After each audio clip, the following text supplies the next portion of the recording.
Michael, Shawn, and the Takeover Legends, where the truth hurts, but also makes you laugh. Baby, tap in. Tap in. Don't never stop if you want to be on top. Yeah. Low waist, fat, baby, tap in. Oh, I'm going to tap in for sure. Tap in. Yeah, we done made it to a Friday. Yes. By mistake. We done made it to a Friday by mistake.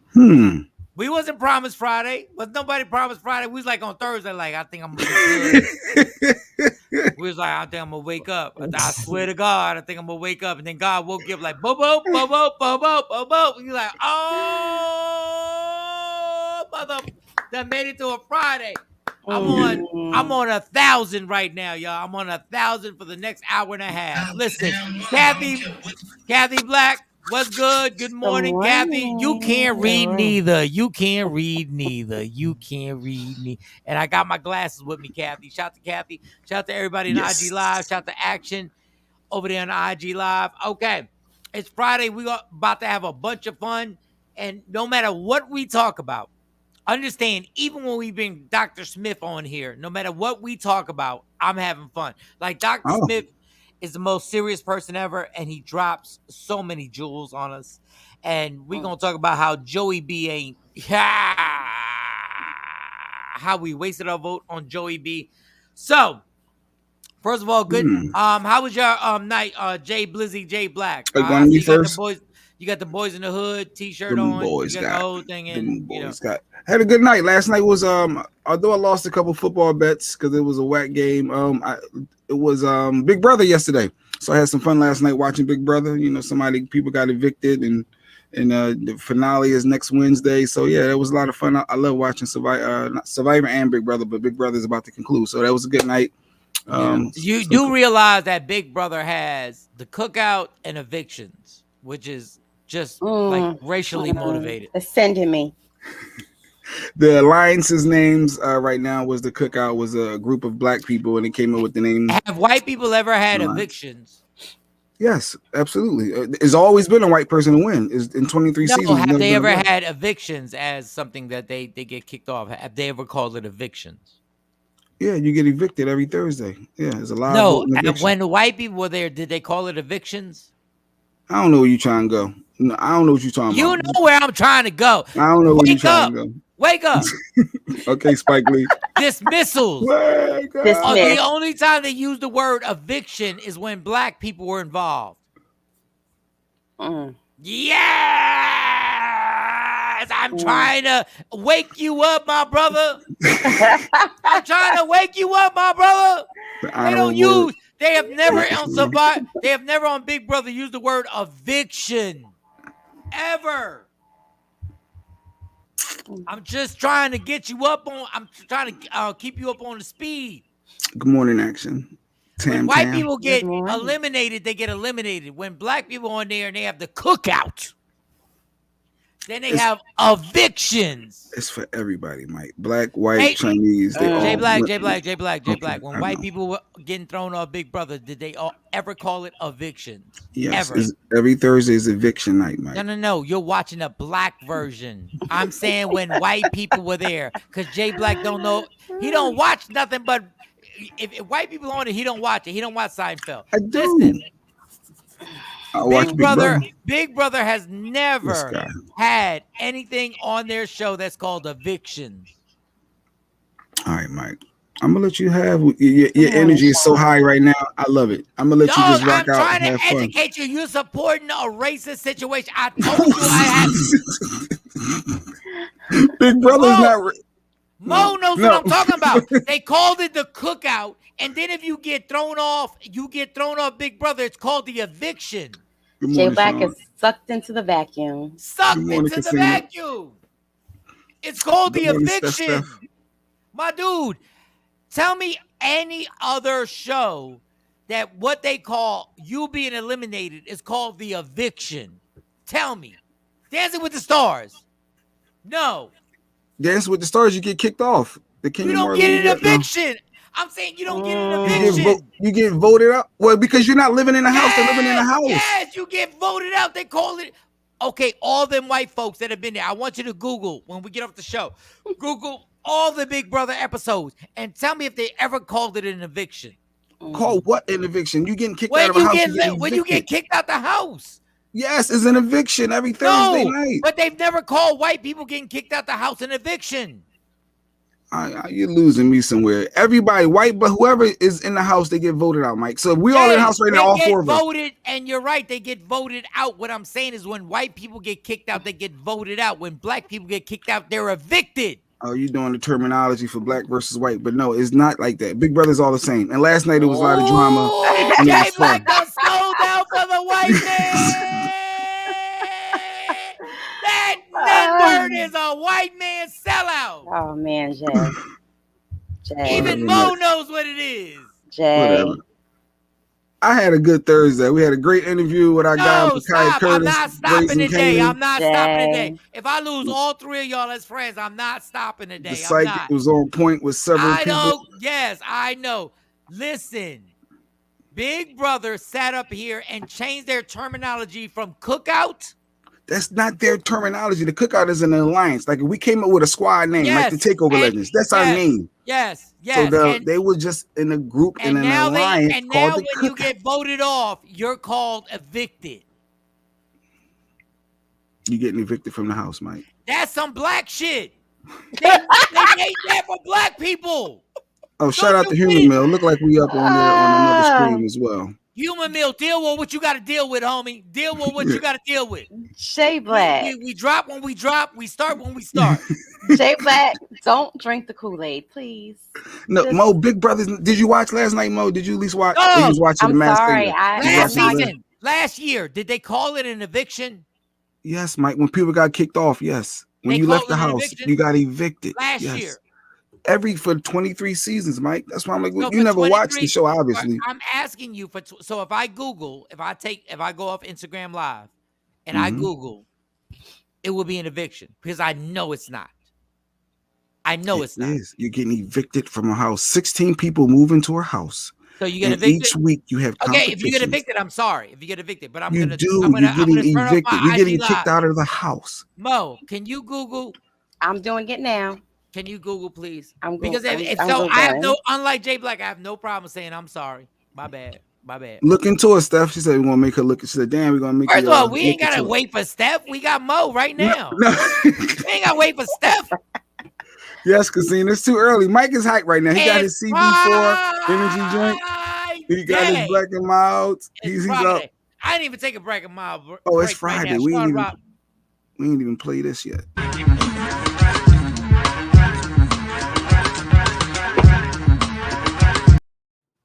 All right, let's get into it, y'all. So I see for Big Brother, it says an ejection or expulsion is the removal of a Big Brother house guest by means of production via the diary room.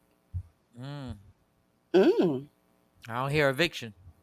Let's see. Let me keep moving. Let me look at some more because I need like about 3 or 4 sources to make sure it's right. Take care of your situation, Shawnee Scott. How was your night last night, Shawnee? Why did Chima get kicked out? We had a situation over here because wait. Let me take a deep breath before. Let me just. Oh fuck. Okay. It wasn't bad, Mike. Oh no, but go ahead. It's some good news. Y'all gonna be proud. It is good news. Yeah. So both of the girls made the basketball team. Oh, yes. Okay. So play my dance.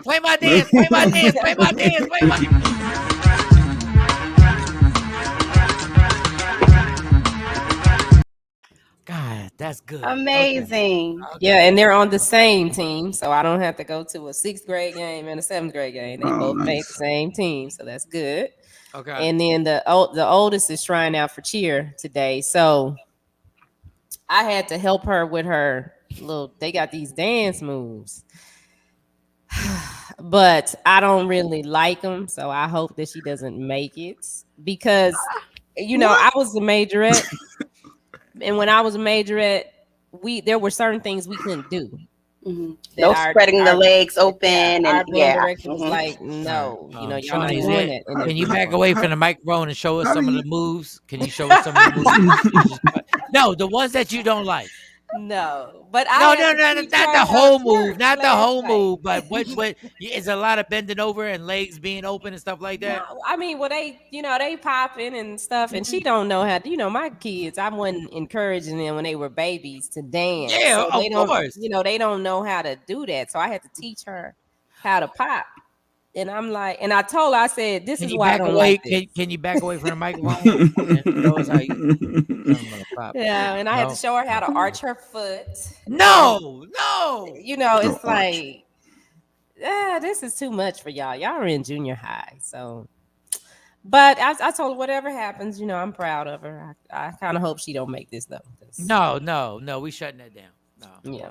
it's just ridiculous on your second, because it's like when we go to birthdays and it's like the third year and whatever, and they popping asses and all that stuff. God, we gotta stop that. We gotta stop. Stephanie, reverse racism is what they're calling it. What did you see, Is what Casinas? the Did Big you Brother. miss this one? You missed this one. Now, Every I time do. someone leaves, hold on. Every time someone leaves, it's called evicted. I've been watching it since I was a kid. Oh Damn. wow. So reading get- some of the rules, I'm looking for the word evicted so far, and I just see eliminated from the house, dismissed from the house. I don't care about Big Brother, honestly. Well, I do. I like it. And it's first time in history a black person is going to win Big Brother, and I think that's You a want to big put deal. that with Obama or something? Like And you the talking first about time like in history that they've I been like called it. the cookout. That's an alliance mode. There's different names. Level 6 had a name. Brigade. Every season, people why get couldn't they together and just they be come up with called why alliances couldn't they names. be called black people? We may have not watched This Big Brother, guy. but we watched to see who got cropped out. Yes, who's Who getting got cropped cropped out? out of photos? Jay's getting cropped out. He done sold out. Jay's getting cropped out. He watching a white show with white people and the white guy moderated and the whole thing. Stop it. It's too early for Michael Shawn. Tam, then why you on here, And Tam? your You like the Good shenanigans. morning, you Tam. like the smoke, Tam. You giggling right now, Tam. You like it. Look up reverse racism, Big Brother 23, the cookout. Go ahead, Stephanie. Let's talk about it. Let's talk about it. More team, Queen Born. Queen Born in the building. She left with Cam, but she came back. Queen Born, let's go. You knew he was wrong. You knew he was wrong. You knew he was wrong, Queen Born. Good You morning, knew he was Queen. wrong. Congrats to the I want girls every after bit Queen of every Born. inhaler of I smoke. see.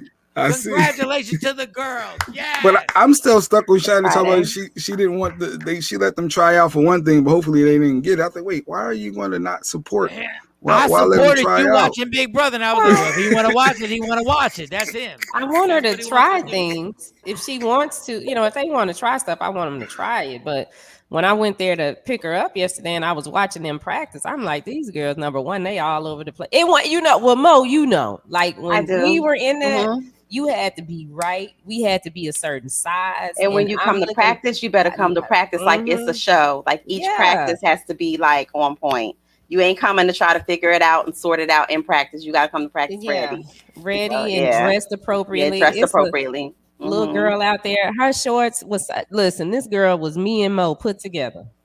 And I mean, her shorts look like panties. Poor baby. And then Carly tells me, well, that's the girl that said she was going to jump me. I'm like, okay, she big as a woman. I will fight her. I will fight this little girl. Yeah. Yeah, I got my daughters ready to jump a bitch at school too. Yeah, I'll fight her. You real talk. Shawnee, there was something. Damn, somebody put the whole thing up. Oh, her TikTok. It was about Shawnee. Oh, what the hell was going? Shawnee's on fire with the tick to the talk to the talk to the tick. Shawnee, I was like, what's going on? TikTok, you got like 3 joints out there right now. No, the cinnamon one had me laughing. It was a couple of them. She had me dying. Cinnamon, yeah. All right, Lord, please, cinnamon. But hey, we getting stuff right? You wearing less and less clothes too. I'm about to come up to. I'm about to check your ass. All right, all right, Mo. How was your night last night? Queen Born said she never left. She never left. Okay, all right, good. I didn't get much sleep last night. Hold on, Mo. Stop for a second. I'm sorry. I just want to look at Queen Born real quick. No. Oh, I queen, just want to She look at did that. disappear for a stretch. queen, She did. You did disappear, No, I Queen. just want to pause for a second, real quick, queen, real quick, because a lot of people disappear, and I just want to give you a look, queen. real quick. We love you. We love the fact that you're back, but you're not gonna tell me what I saw. We love you, Queenborn, and we so appreciate you right now, Queenborn. But stop playing. Say I never left. No, you left, and you know why you left. Well, you know Queenborn? Yeah, I just know those who okay, Queenborn, but we love you and we like you here. But don't say you and don't give me that little don't give me those 3 emojis. No, don't give me those 3 emojis on your comment. Don't. Okay. All right. We want to keep Queenborn, though, right? We like Queenborn. No, we want to keep Queenborn, definitely. Like Queenborn, we love you. Queenborn rocks out with us. But don't say you never left. Don't say you never. Well, you know, she switched over to another platform for a while. Yeah, like that's the Twitch logo. When you see that purple in the corner, that she's watching on Twitch TV right now. Okay, So. all right. God bless. Yeah, God she bless went on over Twitch. to YouTube for a little while. Yeah, all my Twitch people, Twitch it up. All my Twitch people, Twitch it up. Twitch it up. We need more people on Twitch. Thank you, Queenborn. All right, Mo, what's going on with your life? You got a little, you looked a little annoyed earlier in the broadcast. Like when we first started, you had that little face, like, you always put the smile on because, yeah, I know. All right, go ahead. What's wrong? No, What's wrong? I didn't get enough sleep last night. And I was putting out a few fires, but I'm all good. A few fires? Yes, a few fires. Some people in their family and their circles of friends are like the person who they call me like Olivia Pope sometimes of the situation. What up, Jack? Like whatever's going on, Mo could fix it. Mo could help us. Mo could figure it out. And so I spent my night being Olivia Pope for someone. Okay. All right. Yeah. But you're good now. Because good. Because you have a permanent smile on your face. Like you do that no matter what. No matter what, she smiles regardless. Yeah, it could be a tsunami in her basement. She's still smiling. Speaking of basement. She always has a smile. It doesn't matter. Like I've seen her in situations where I was like, okay, you still smiling. Why are we smiling? But okay. You know the difference between my smiles though. So yeah. Question, Jay, you love the show so much. If the producers call, would you be a contestant on the show? Hands down. No, he wouldn't be. I would do Big Brother. Yes. I would do Big Brother. Absolutely. Because you have to be able to lie. You got to be able to scheme. You got to be able to pay your bills while you're there. You have to be able to pay your bills 3 months. while you're there. You're there for 3 months. You're there for 3 months. Can y'all get on IG Live, please? I don't even know why. Jay Black is too particular to live in a house with strangers. I would do it. No, I don't see that. It's for $750,000 on the line. I can outlast, outplay, lie, scheme, all that. He would make everybody leave. No, they would all leave. That's it. That irritating motherfucker. I'd be like, nah, we don't want to do it. That's all right. Everybody get on IG Live so we get this problem. That's Queensborn Elias page. Okay, she got a burner account on YouTube. Oh, I never so laughed. That's her. Yeah, that's what I was saying. She switched over to another platform. She went over to YouTube. But it didn't say Queenborn. Yeah, it says right there, whatever that name. But she would tell us, hey, this is Queenborn. How do you have Archie and me? How did it get that deep? Like, how does that happen? Like, what the? How you pronounce that name? Like, I guess we just know that's her now. Somebody requested on my live to go live, and I'm like, I'm not putting you on here. I don't know who you. What? Who is that? Gregory Jamerson sent. Oh no, I'm good. I'm just trying to get my people on here. Twitch is twitching. All right, let me get the IG. Let me find. Keeps Mike fun energy going because he's fun right now. Just wouldn't let anyone use the bathroom. I don't know how Shawnee always gets on here first. Like Shawnee, I don't know. Okay, Shawnee, put you on there. Morning, Jack. What's good? Jacqueline, what's good? Let me get everybody on here.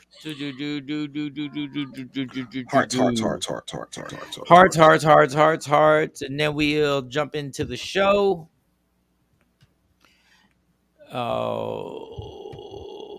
waiting on you, Mo.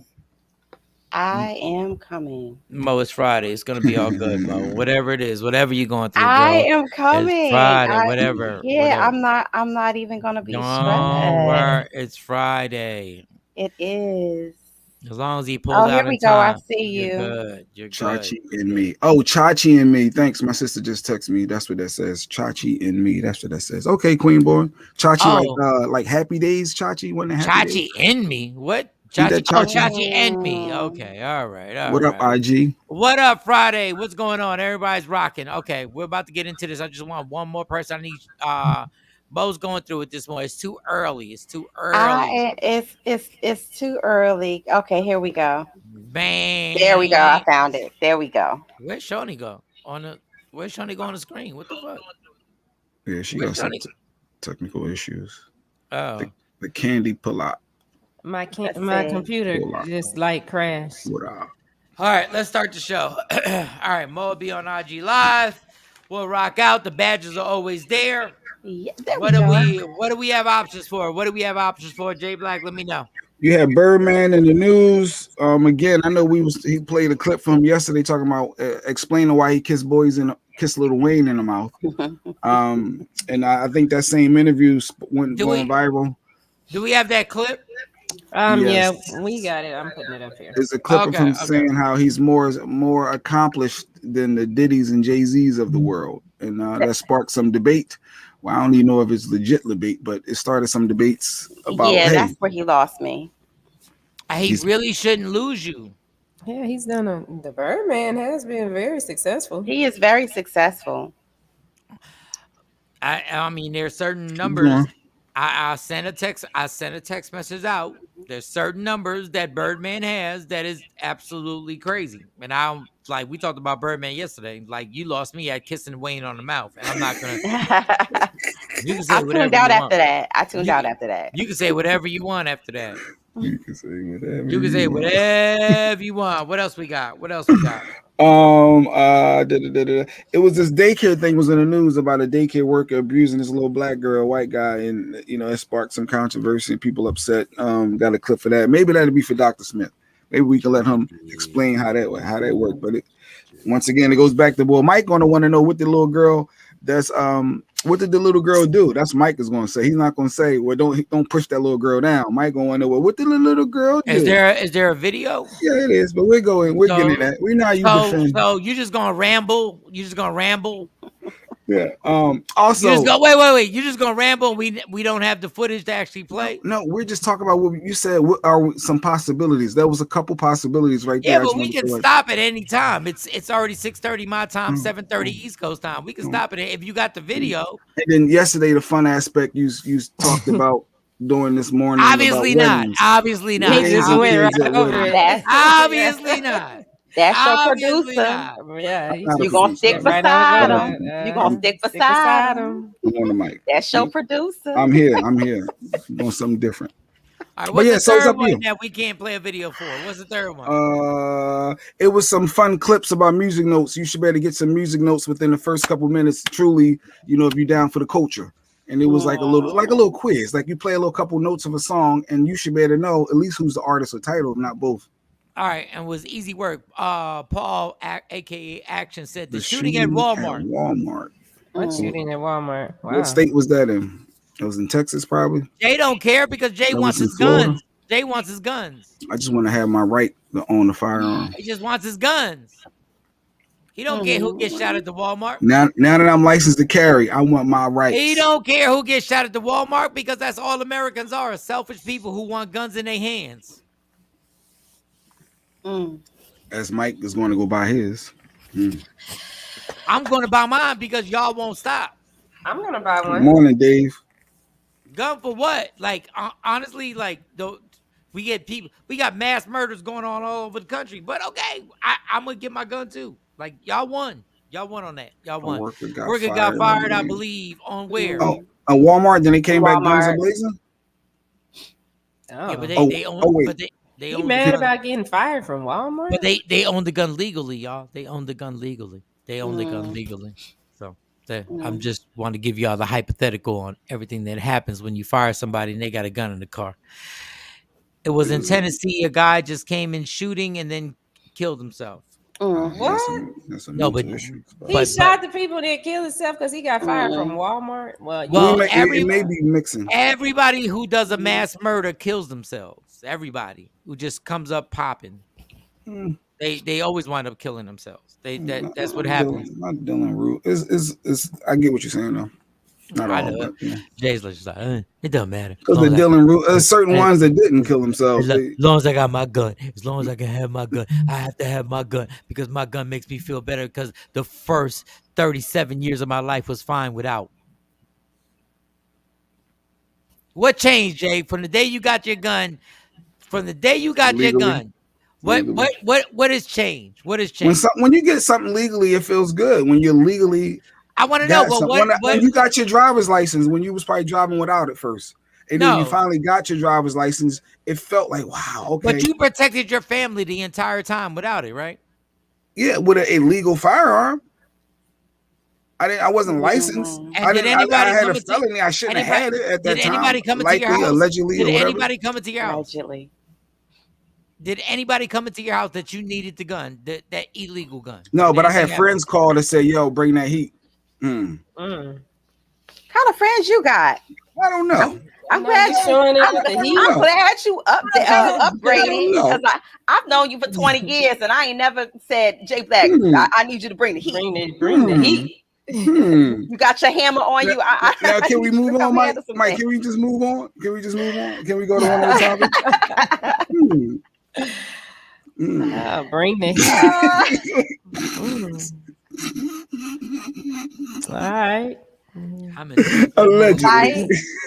too good a mood to deal with that ignorance. Mike, I ain't waiting. I'm in too good a mood. The emergency bail money for you, Jay Black, because you wanted to go bring the heat with your friends. All right, I'm joking. No, you're not. No, you're not. Somebody done called you in the middle of the night, say, Jay, bring the heat. Ain't told you nothing. You don't know nothing. I'm gonna tell everybody. Jay has protected his family, but whatever. I protected my family with no gun, and y'all getting sucked into a situation where it's so crazy. It's so crazy. But don't worry about it. 5 years from now, everybody, all these squares will be like, yo, it's out of control. They're gonna be like, yo, it's out of control. Cats are getting shot. It's like it's out of control and it's legal. And I'm just gonna tell you, in Texas, when it leaks out of Texas and it goes everywhere else, people getting shot for people getting cut off on 360. Yeah, on the freeway. And getting killed because everybody can grab a gun right now. I will tell you this: nobody wants a resolution when they have a gun. Everybody thinks they want they smoke. Everybody. The one guy got cut off. He got out the car with the gun. The other person had the gun in their car. Neither one of them put their hands on him like, yo, we good? Like, can we talk about it? No. The one dude walked with the gun. The other dude jumped out the car, killed the other dude, and that's what happened. What up, Rodney Perry? I see you on the live. Yeah. What up, Rodney Perry? What's good? Hey, Rodney Perry. Happy birthday to you. Happy belated birthday. Rodney Perry. But he know Virgos celebrate all month. Did Rodney know AJ? Did Rodney, was you friends with AJ, Rodney? Yeah, of course Rodney knew AJ Johnson. We all knew AJ Johnson. I wonder Rodney's thoughts on the whole no life insurance. Did Rodney got life insurance? I'm pretty sure he has his affairs in order. I'm pretty sure. Rodney, you got life insurance? Let's see. We all knew AJ, and if I had to bet money, I think Rodney probably has life insurance. I think he does too. Says yes. I think he's policies up. So no GoFundMe for Rodney Perry. Yeah, he seems very responsible, like a responsible family man. Shout out to Rodney Perry doing his thing. And I do a sports podcast with him, and me, him, Talent, Fig, Business Bully, and my man Frank Holder. We do an actual sports podcast. But yeah, Jay Black has guns. Okay, so what's next? I'm not gonna get it. Rodney says actually no life insurance. Oh, you have no life insurance? Yes, he knows AJ, but no life insurance. Oh, we gotta get our affairs in order, Rodney. Look, I'm talking like I got it. Come on, Do Rodney. y'all have life insurance? I'm in discussions Absolutely. You don't have Absolutely. life insurance, Jay, but you got a gun. now. You got to get life insurance. Thank you, Shawty. You got to get life insurance. Thank you, Shawty. The ass backwards. You got to have everybody, you know, or at least the pre-needs. At least the pre-needs. You know, But he got his pistol he though. got the gun. He I got guess his that's gun. your life insurance. That's his life insurance. The gun. Oh my God. But it don't pay out like you wanted to. Just saying. Please explain. Did Rodney say? Rodney Perry said the gun is a life insurance. What up, Shelly? Oh my goodness, Jay He Black, we're gonna have said- to work on that. Can I send you my guy's number? No, he just likes having a gun. That Jay Black, that is all Jay Black's ego. That's all hood N-words egos on having a gun in the crib. Because Jay likes having a gun way before he was protecting his family. Well, he got on his Boys in the Hood shirt today. So. All day. Yeah. Just like bussing. Have you ever shot somebody, Jay? Oh, well, we're not gonna get into that. What are we doing? I'm just asking. No, that was too much. That was too much. Slow down. Slow down, pretty dress. On Slow the down, basis that it may incriminate Jay Black. No, slow down. I implore you not to answer that question. I didn't say kill. I said, have you ever shot? No, somebody? we're not. Okay. Have you ever had sex on the first date, Shawnee? Let's slow down. No. Okay, so relax with your pretty dress like somebody lost at the Apollo. Stop. Relax. I'm sorry, Jay. I love you though, Jay. No, we good. I'm grown. I'm grown, and in life you got consequences in life. No, people don't do stuff like that. All right, what's the next story? What's the story? The wedding. You never hit on the wedding. So it was a post that was talking about what no kids at weddings. So somebody had posted, I hate this no children allowed thing y'all do at weddings. We are depriving children nice things. I know they are too active, but it's literally a celebration. Allow them to run around and dance. So it should be a kid section is what they basically saying. And then that sparked some conversations. Is it okay to allow kids at the wedding? Why not? Let them have fun. They're missing out a nice union experience. It all depends. It all depends on your environment. It all depends because a wedding is nothing but a business transaction. When you have a wedding, your wedding is based on who is going to give you good gifts. And we need money. No, I ain't lying. It's all about checks. I mean, since you put it that way, I mean, my son Cash App is popping right now. I looked in his account. I was like, yo, can I get a couple of dollars? If I invite you, Mo, you, Jay Black, and you, Shawnee, to a wedding, I expect a check. Don't give me a blender. Don't give me nothing. I expect a check. I don't care if it's $20 or $100. It's all a financial gain. Like when you have a wedding and a reception, listen, man, there was about $4,000 that got made at my wedding. So it depends on who got the kids. It depends on who has the kids. And it depends on when you get married. If you get married in your late 30s, then you'll be like, we don't need no kids. We don't need no kids here. We no kids. Because we both have an occupation. You get married in your early 20s, you can't put no kids on if you're like 22. You gotta accept you what it need is. every dime that comes from that wedding. You need every penny. Ronnie said it's too expensive. It's too expensive. How do kids stop you from getting the financial gifts? Because their parents won't come because they don't have a babysitter. But if they bring the kids, how does that stop you from Is that an extra plate for them at the seat? That's probably why Rodney's saying it's too expensive for kids. Is it an extra plate for each kid? It is. That's why you have the head buffet count. You have the buffet style. You have the buffet style that everybody. You still have to give a head count for buffet. That's just at the tables. That's just who's gonna sit at the tables. Your kids ain't gotta sit nowhere. Sit on their lap. What? Yeah. You still have to give a head.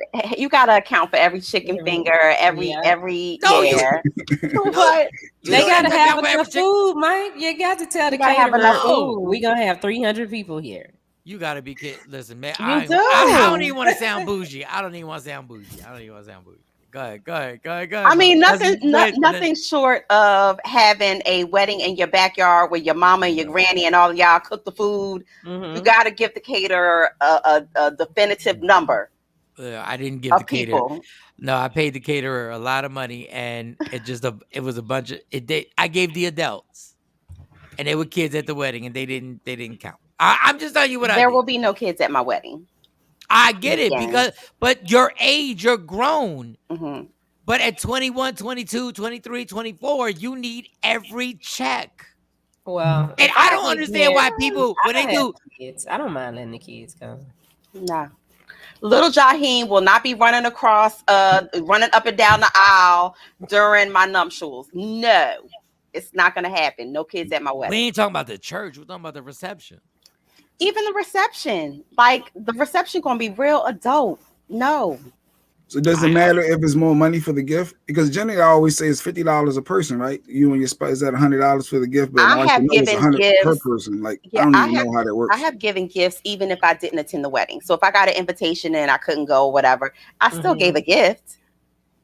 How much per person though? Like what's the standard? Is it a $50 for each plate or is it $100? Like how do y'all do that? $75? Like if you're going to a wedding, what's your monetary donation or gift? So I think that you should at least give $100. And I know people say, oh, give what you can, give from the heart or whatever.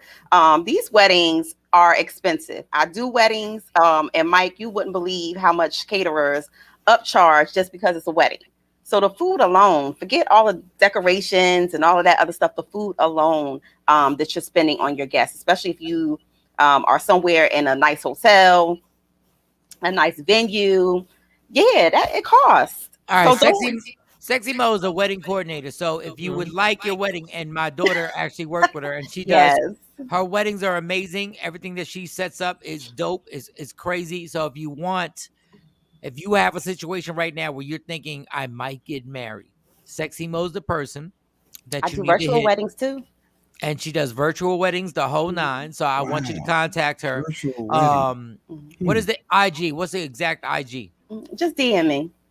But what to the IG? What's the IG? What's the IG live? Oh, Sexy Mo. TOL. Sexy Mo TOL. If you're planning a wedding and you think it might happen, make sure you DM her and get that official situation. I said plate because somebody said $75 a plate. 75 a plate. Yes. So that's per person, 75 a head. So you and your wife or you and your husband, that's $150 check. Yeah. Or cash. You gotta do cash. Is it etiquette for cash or checks, Mo? So it is because now. First of all, who is still writing? Who's writing checks? I don't even have a check. I don't have a check. Who in the is writing? That's Jay Black. Who is coming somewhere with a That's Jay Black checkbook? Who has a checkbook that they're going to crack? And if who? Jay Black, just give me a money order. Don't give me no damn check. And then don't cash the check until next Friday, because I don't get paid until then. And it'll be good. That don't write me no damn check. That was an old school coming out. That was old school.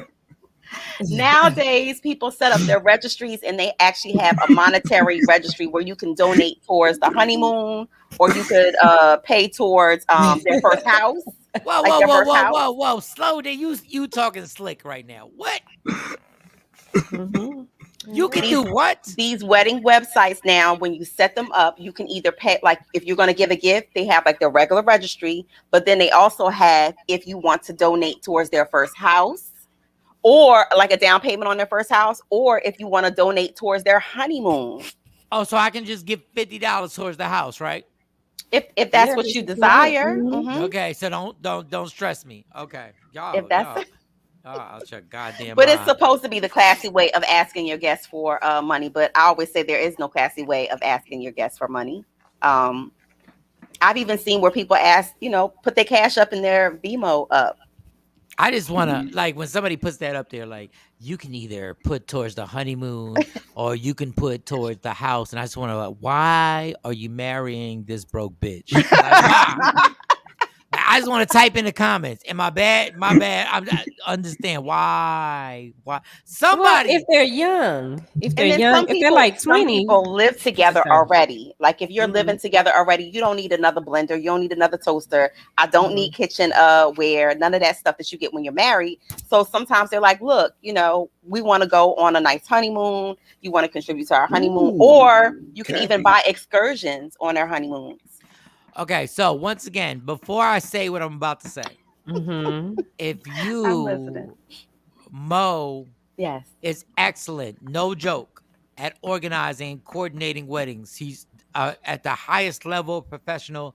So go to Sexy Mo, TOL, Sexy Mo, and DM her. So I'm telling you right now, if you're planning a wedding, if you're in love, you just got engaged, it just happened, Sexy Mo, TOLs, DM her right I can help now you and roll out get on it. a budget.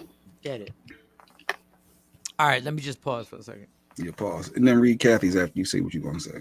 And Kathy, if people think weddings are expensive, then they should elope. Don't even have a wedding. She said, if you can't afford it, if this ain't for you, just elope. But go ahead, Mike. What was you about to say? The biggest scam in America right now. Ever and it's not in ever, it's like in the top 20. Now, Kathy, you're just a hater, because I know Kathy, she's just a hater. She's just but it is some truth to that, but go ahead.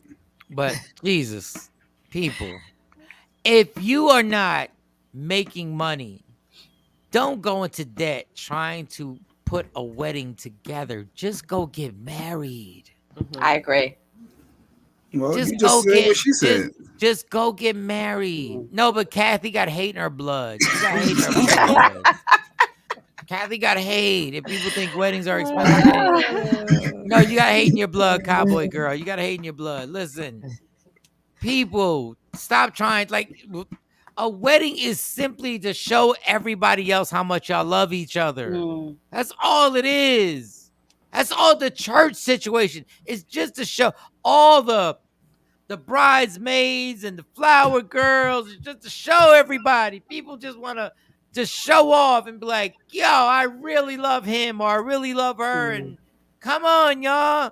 We going to show the world how much. Just get married then. Let me tell you, wedding food, I've watched somebody hand over $25,000 just for the food. Just for the food. Oh. For what? And I sit there and go like, yo, just for the food. I don't get it, but it's one of those scams. It's like the COVID and the peer pressure of it all. The peer pressure of it all. And sometimes families be the worst. Yes, I've said it with weddings and funerals. The same damn thing. Burn me up, put me in an urinal for like $300. Jesus, just get married. Everybody go to the courthouse. Like, everybody. Yo, I got like 50 people coming to the courthouse. Let's go to the courthouse and get married. No, let's spend 50. No, I didn't even have any money. And my wedding was like almost close to $15,000. Do you know how stupid that is? Easily. Your wife wanted it. Your wife to be wanted it. That spouse wanted. You want to help fulfill their dreams. You want to try to come through. Some people take a loan out to give that person. That's their day. Never been with that bitch. Never.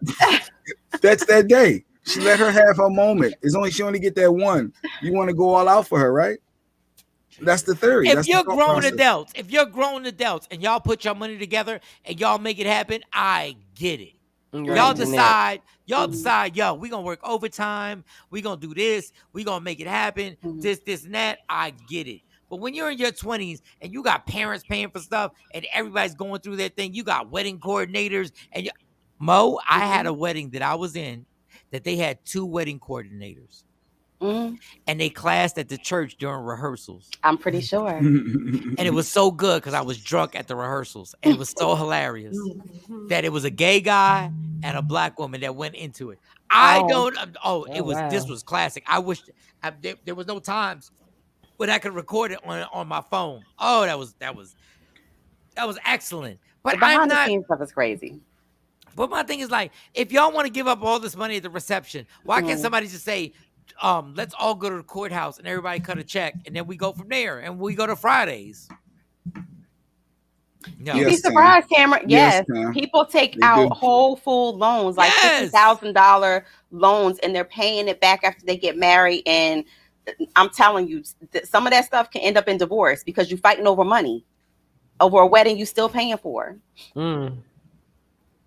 Off the door. I always tell people during consult, like, count the money that's in your bank account now. What you working with now? Don't count who, Aunt Susie gonna give you this, your dad gonna give you this. And then at the end, you're coming up short. My wedding was under 200. Maybe that's why it didn't last long. Okay, Kelly J. You got married in front of somewhere. Oh, wait. You Where got you front- get married? You got married in front of somewhere. Like you didn't get married in a place. You got married in front of somewhere. It costs more than $200 to get married in Vegas. She Where got you get married in at? front. She got married in front of the red roof. Oh God, And by that's the time they hilarious. pay it off, they get divorced. Yeah, I'm not playing with y'all. Yes. I'm not playing with y'all. It's true. It's true. But if you grown and you like in your 30s, you're like, okay, let's get married. Let's put this together. Because I still got to get married. You still gotta get married. Yeah, they gotta have the wedding. They gotta I'm get waiting. married. Yeah, we waiting. still got to get We married. I'm waiting. We ready, Mike. We ready. No, y'all, they married. They married. No, but Stacey's stubborn. Like she's stubborn. She's like, I want to wear the dress, and I was like, God damn, Well, So what's wrong with that? I'm like, Mike? I'm 50. Like, what are we talking about? But okay, I'm good. But now we got to plan this whole thing and do. Well. Okay, all right. But She it's got her married. first wedding. This is her first wedding. It's our first wedding, and I told her like absolutely. 8 years ago, just plan it. But I'm not gonna get into that. 'cause See, I'm Mike not- just I'm want to not- show up. Mike just want to pick up the tux and show up. I understand. and that's what guys do. Facts. No, there are some guys who actually are in the process. Like they want to be a part of the process. They're on the down low. They're on the down low. They're in the closet. Nah, I've had some great grooms that were involved in the process, like the whole way, like picking the cake, tasting the cake. They want to know what's going on top of the cake, what kind of flowers. Like, yeah, Wow. That's a lot. Yeah, that's a whole lot. Mhm. That's a whole lot. That's a whole lot. they want to look at the menu cards. I need to look at it. I need to approve it. Yeah, he matches his socks with his tie. Yeah. I'm just saying. Yeah. He's a Kappa. I'd be like, why you need to do all of this?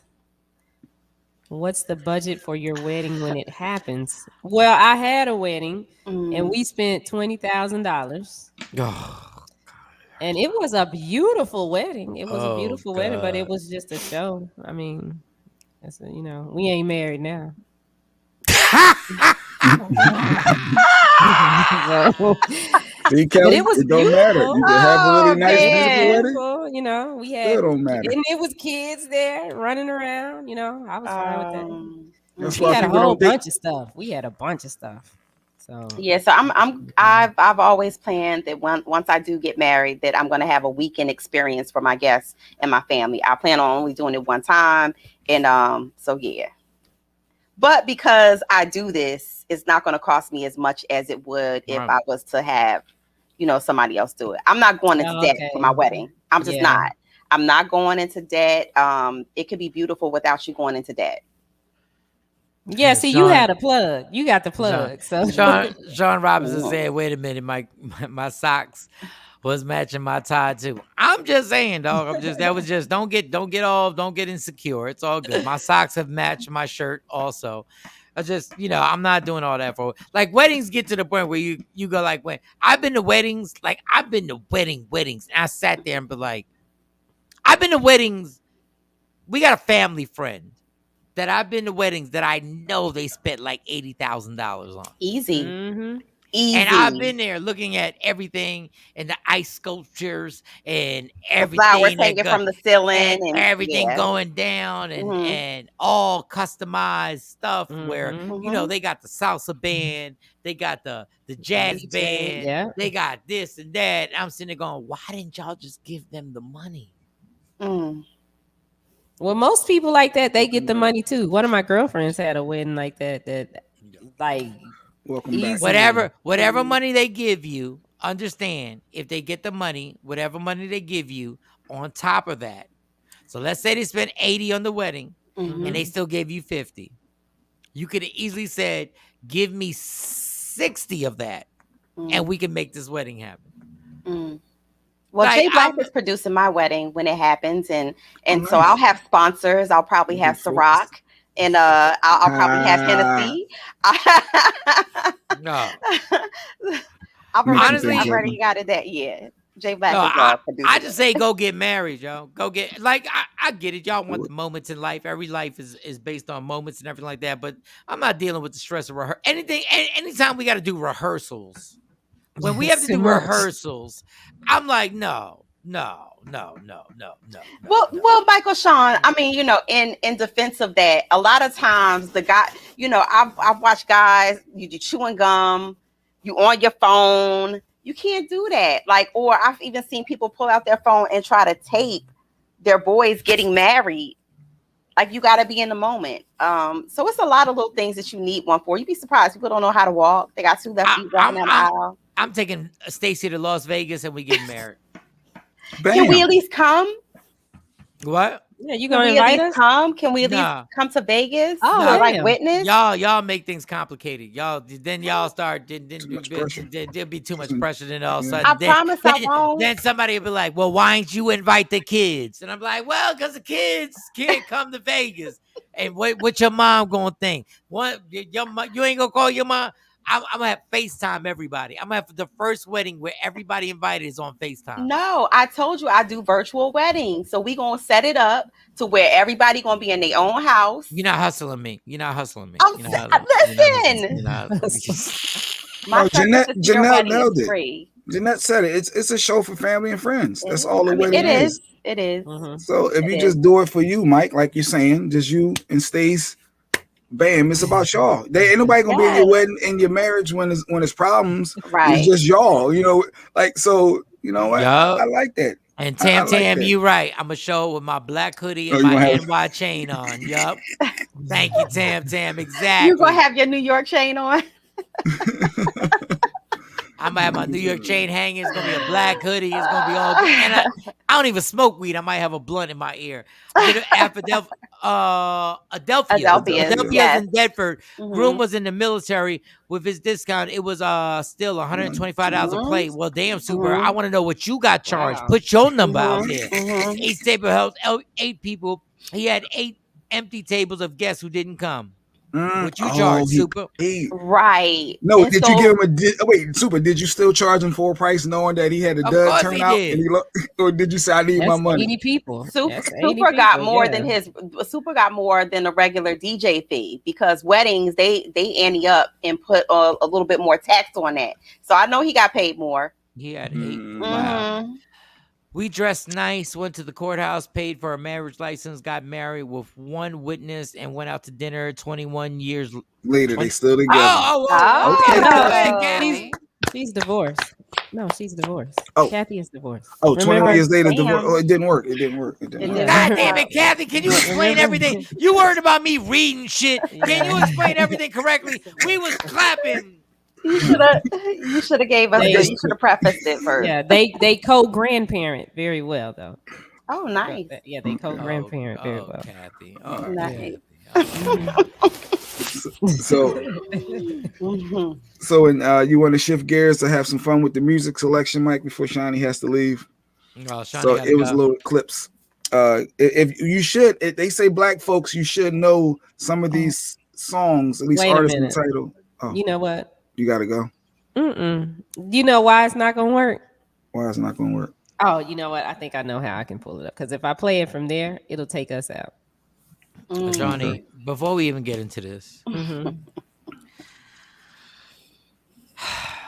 are you having sex with this crossing guard? God damn! Like, are we really taking the girls to school every day like this? Said the Chronicles is like, back. What are we doing?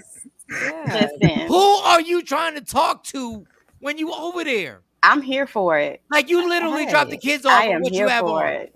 Yes, you think I go change clothes and then come back and put this on? No, I go just like this. And what happens? I just drop them off at school. Do you get out the car? No, I don't have to get out the car. They get out the car on their own. This is a different Shawnee though. Like I thought maybe you was taping for TMZ. I thought she was doing TMZ again. But I said, wait, this is a lot of days in a row. TMZ today, but I don't know. I saw Mel's on TMZ. I was at the gym. I went to the trainer. I'll tell you about the trainer story that I almost, this is the first time I almost threw up. I almost threw up. But they work you that hard. Yeah, it was and yeah. Crossing Okay. Guard Chronicles. But my thing is, okay, I saw Mel's on TMZ Live. There's one time I was watching TV and I saw Shawn. I was like, ain't this about I just talked to this heifer. Hey, we know that's from Texas. She didn't tell us. She ain't tell us. There's something about seeing somebody that you just got off the phone with that's on TV that you curse at them. Like, I just talked to this motherfucker. I just like she didn't even say, yo, let me get off the phone. I'm about to talk to TMZ. Like she casually was like, yo, the Harlem Charles. So it's like, all right, you coming up? Okay, yeah, we gotta talk about the show. Okay. Then I was like, and I looked at the TV like, I think I should be mad, but I shouldn't be mad because it wasn't like she lied to me, but she kind of lied. And because we was on the phone, you wasn't like, yo, I'm about to do TMZ. You were just like, all right, talk to you later. Have a good day. Have a good day. And then you on with the lawyer. And Mel's is the same way. He worked for the radio station. And I was sending him songs from We the Worst Records. And he was like, yeah, send it to me. And the first email didn't work. The second email worked. And I was like, all right, cool. And then I went. And I'm at the gym, and I see Mel's and his beard ass on TMZ in his car. Yeah, they be on there a lot. Yeah. So, but it is a different Shiny. What we were saying about, before we play the songs, that you didn't always dress and have your makeup in here. Like this wasn't the Shiny every day. So Mike has noticed. Kudos to Mike. No, I noticed. I noticed that they put a picture of us at the men's brunch, and we looked like we were engaged for 2 years.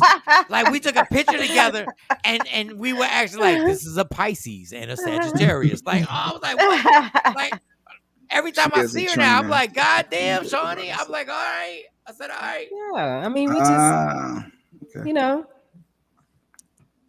just doing better. That's all. Okay. Mama gotta have a life too. And Shawnee training with the trainer. See, so just get ready. Get ready for the nonsense. I'm just letting you know the bullshit is coming. I'm just letting you know the bullshit is coming. I already know what's coming. Nonsense. She sent me that picture. She was like, this is what I used to be doing. I was like, don't do that no more. Leave that in the past, girl. That's where we going. Oh man, you a mom. I'm single. I'm single. They almost finished. So when they leave the house, then what? I can't wait till they graduate and then try to get myself where I need. Mama gotta have some fun. I gotta get me together. Don't make me check your cell phone. Don't make me start checking it. It's dry. It's dry right now. It's dry right now. Whatever. But it's gonna be Niagara Falls later. I don't even like that word right dry. I don't even like that word dry. I don't even like the word that you're using. All right, what we doing? Where we going? But I do have. You know what? I have had some. All right, we don't want to know about it. Okay, here's a song. My bad. Go ahead. Here's the first song, which is easy. I told Jay Black this is easy work. That should have been enough. You ain't gotta show me no more. That's Brandy. Wait. I was trying to say something. I explain to the audience what's that. We are gonna play a clip of a song, and she plays the piano. It's just a clip of a song. Listen, if you're a Black or Hispanic, you don't know these songs, you're a loser. Like anybody who don't know these. So play that clip. We'll give you an example. Go ahead. All right, that's an example. That's too much in my opinion. You can stop it right there. Mo, what song is that? That's Monica and Brandy. The Boy Is Mine. I like the fact that you said Monica and Brandy because I just said Brandy because I just feel like Brandy's a bigger star. Shawnee. Blasphemy. Yeah. So she got it. So that was easy. So the next one. We'll go to Shawnee on the next one. We'll go to just Shawnee play the first part of it and stop. Let's not play the whole thing. Because Jay Black really thought he was doing something with his wife. Let me tell you what it is. Jay Black really thought he was popping off with his wife. Like, that was cute. It's easy. Go to the next one. And nobody say anything. Shawnee has the next one. Continue. Okay, here we go. All right, continue. Go ahead. Stop.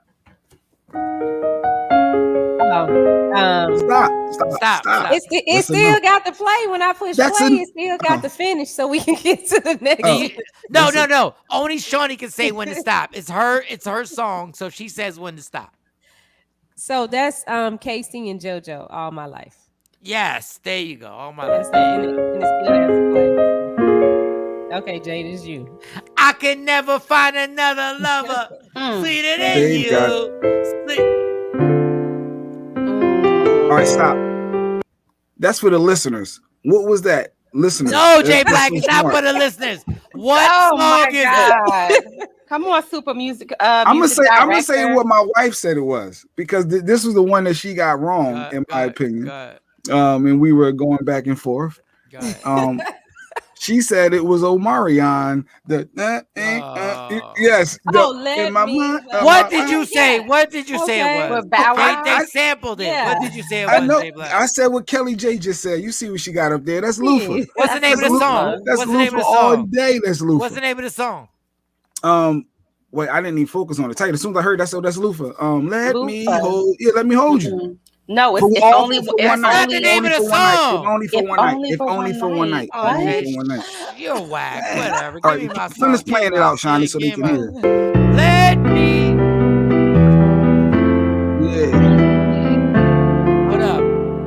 If only for one night. Oh, that song. I'm about to listen to that song after the show. Oh, my. Oh, that's the next song. Yeah. That's my song. You can stop it. That was more than enough right there. That was for it's his song though, Jay.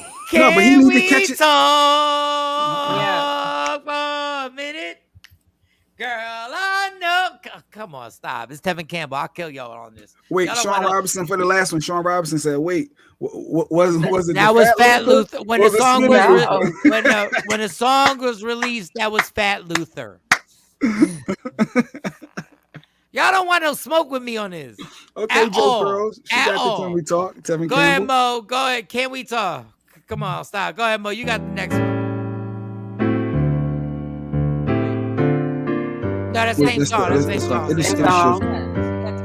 I'm I'm not even mad at the girl playing the piano. Goddamn, I'm I not didn't mad see at her her at until you all. said that. Go to the next one. Goodness God. Get it? What's my motherfucking name? Stop. That's more than enough, but okay. Gotta get my Mary high. Are you ready, dope. Mo? J-Lo, Jaru, what? First of all, you are so off, Jay Black. You are so off. That's not the song. That didn't sound like what's my mother effing name? You heard it's Mary Jane, it's time of the game. Go ahead. What's the name of the song? It's Mary J. Blige. Okay, Jay Black. And if we want to go back a little further, what was the title? What was the title? A sample as well. What was the title of the song, Miss Mary J. Blige, Mo? Even though Jay Pearls just said it. You don't even know the title. Oh, nah. Really, Mike? But That's cheating. But it was sampled from Rick James. Yeah, All Night Long with the Mary Jane girls. Y'all don't Mhm, want and no Mary Jane smoke with girls. me on this. Y'all don't want no smoke with me on this. He at said all. Big Daddy Kane, smooth operator. Cause I'm so smooth. Cause I'm so smooth. Yes. Right. Let's see if we got another one. Okay. I try to tell Jay Black. Stop. Wait, no, let the listeners. Go ahead, try. That is That's Big Pun and Joe. Don't want to be a Yes. That's when you came through in the clutch on a damn South shit. That's what Okay, Dave. Afro Queen had it too. Oh. Yo, I got a crush on this bitch. I got a crush on her.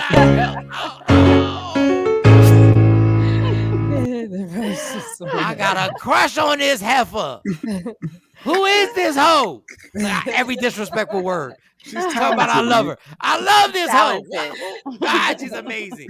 All right, Jay Black, come figure out how you're going to lose on this next one. Go ahead. We got one more.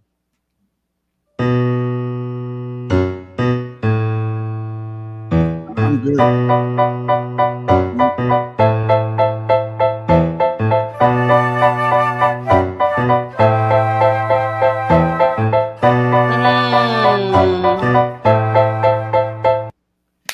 Girl, you know you gotta. Watch out. Jay need the whole song. Oh, I knew from the door. Soon I heard the boom boom. You know it's Lauryn Hill from All right, real. let my sex symbol play. Exactly, Go ahead, girl. exactly, You got Kelly pretty J. fingers. What's the Lauryn name Hill. of the song? Yeah, what's the name of the song? What me and Jay Pearl say is that thing, that thing. I don't think that's the name of the song. That is that thing. That I thing. don't think that's the name of the song. No, I'll just play That it. thing, that thing. That chick would have got me just playing the piano. I ain't gonna lie. She got a little thickness about her. All right, who's next? Who's next? Oh, me. Go ahead. Do we have another one? Follow me. Stop it. Follow me, and I don't know the name of the group because I've never done the name of the group. It's All Is One, and they're Yeah, from I've never Linden and done. Roselle, New Jersey. I know what I know is that the record label, there were 2 record labels, because we would spin at the clubs. One was You would be spinning in there too. You'd be twirling. I heard that. So you spinning and twirling, Mike? no cornball. That's what we doing? No cornball. When you actually put the song, when you put the vinyl on the actual turntable, We be cornball. spinning. When you put the actual song. No, play it, you put Shawnee. Play it. Let Mike. Play it, He play might it. want to spin right now. Oh, go ahead, Mike. Got your scarf out. Let me give you a You soul already know clap. what it is. Let me give Ladies you. and gentlemen, Let me give you it New goes Jersey in. soul clap. I need y'all singing right now. Soul clap. Oh, follow me. Follow me. Follow me. House hands, yes. Follow me. Mike out there trolling in the club. Yes. Get it, Mike. Snap it. I have watched the most thugged out dudes when this come on in the Follow club. me is one of the hardest house songs. Yes. Like if you in first of all, North Jersey right now, there's a party going on tonight that they're gonna play that tonight. They're gonna play that. They're gonna play that tonight. They're gonna No play doubt. that tonight. All right, what's the next one? We have another one. Yep. Oh God, that's too funny.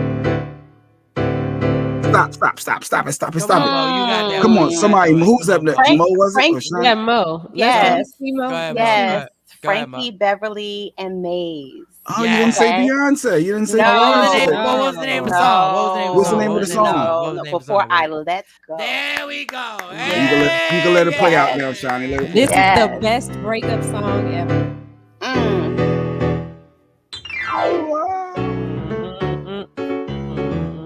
She probably got a fat ass. Like, I swear she got a fat ass. Yo. She got fat ass. She got fat ass shoulders, yo. She got fat ass shoulders. Her shoulders? Yeah, she got shoulders like her bottom lip is letting me know she got a fat ass, yo. Yo, real talk. The official line dance song. Go ahead. Play the next one for Shorty from Fanny. Oh, yeah. Juby. Back that ass up. Oh, my God. Let that play. Woo. I go from class to ratchet. Shout out to all the segments. 2000s. Oh, yeah. Never had that. Good morning, Suave. All right, stop it for a second. Stop it for a second. That's the last one. That's it. Shout out to That's all the men I that just- Phi Beta Sigma on that song. I just want to say, can you imagine being in the studio when that track played and everybody was like, "What the fuck?" like that whole build up. Play that again. That build up is No, really. I don't think she can go back. Wait a minute. I can go with it. Like this. Wait a minute. From the 99 and the 2000s. For the 99 and Yo. the 2000s. Let's see. Here it comes. No, that's beautiful. Damn, she. I know she does. Oh. Do a hood on. You're about to lose your mind. If you from Jersey, you from Philly, You're about to you know lose what your it is. mind. If you know somebody in jail, put your hands in the air right now. If you miss that mother, put your hands in the air right now. If you got a bag of weed in your pocket, put your hands in the air right now. If you love that chick in front of you, want to have sex right now, make some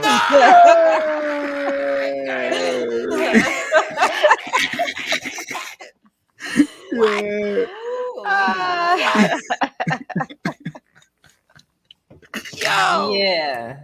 Oh, that has God, caused so hype much in of a that crowd. problem and damn, oh Yes. my God, I'm sweating. Yes. That caused so much of a problem. That's in the clubs. Hold My Drink song. Hold my drink. Hold my drink. Oh my God. That should be the intro of our show every morning. Put that back on. That should be the intro. We need that. No. That's when we sad. That's when we sad. We gotta get these. Let me get that. Mike want to twirl with that one. That's Yeah, when that's when I'm twirling. I'm twirling. Beginning. Go. No, not for the 2000s. Michael Shawn, the Takeover legend. It's a Friday. It's Michael Shawn, J Black, Shawnee Scott, Dexy Mo, and all our guests who come down. Dr. Smith. You know what it is. We about to take over the universe. Everybody in the world, I need y'all on Media Room 360. TV. I need y'all to download on those social media platforms. Facebook, YouTube, Roku, Apple, Pear, Orange, Tomato, everything.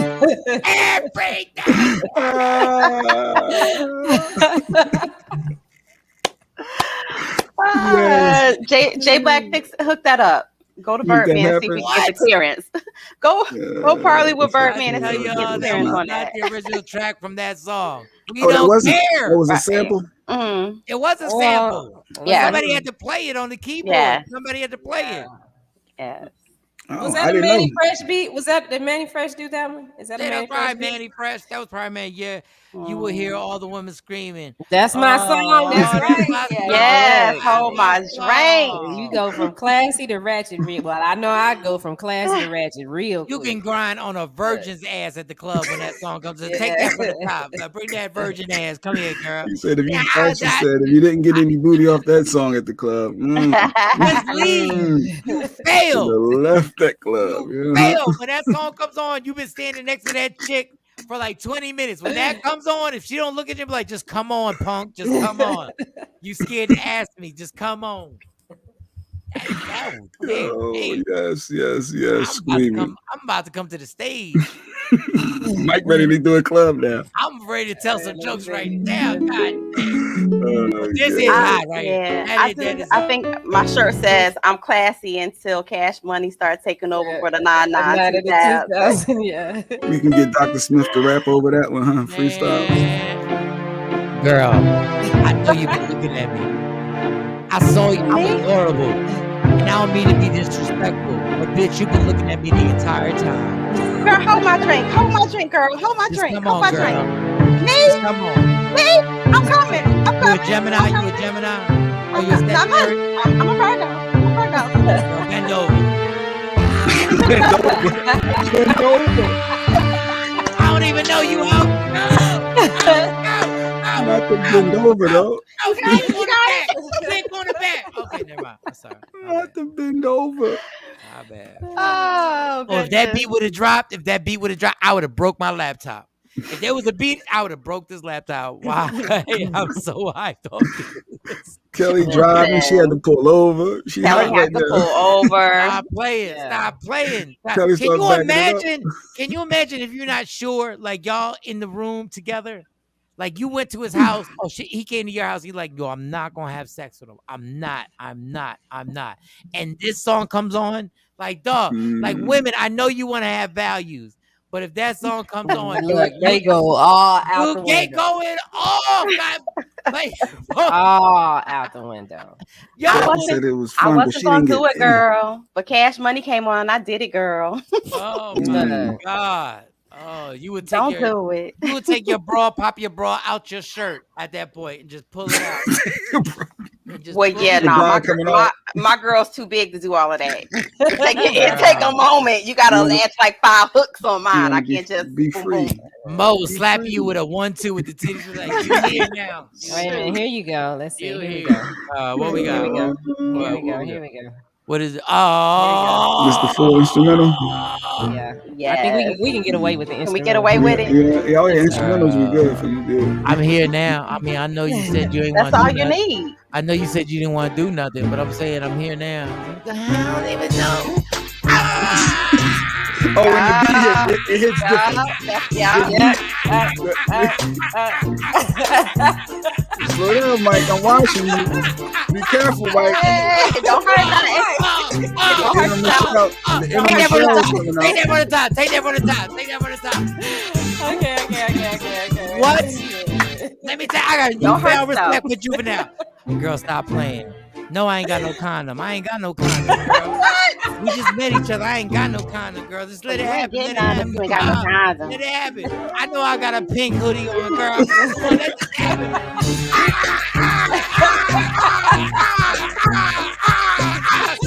I can't take it no more. I can't. Take it from the top. Take it from the top. Take it I from the top. can't. Oh my God. I can't. Take it from the top. Yeah. I I know can't. your kids in the other room. We ain't gonna make no noise. I No, I can't. know you got 5 kids in the other room, but they ain't not gonna hear us. I'm not disrespectful like that, girl. Just let me know I ain't got no condom. No, I ain't got no condom. Just let it happen, girl.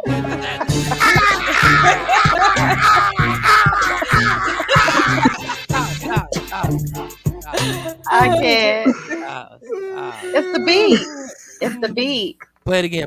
We're gonna get real disrespectful. Go ahead, play it again. Go ahead, play it again. Yo. You say it's that time of the month. Girl, stop playing. No, I'm grown, girl. It's that time. I know it's gonna get them towels. Grab some towels. Grab the towels. Just grab towels.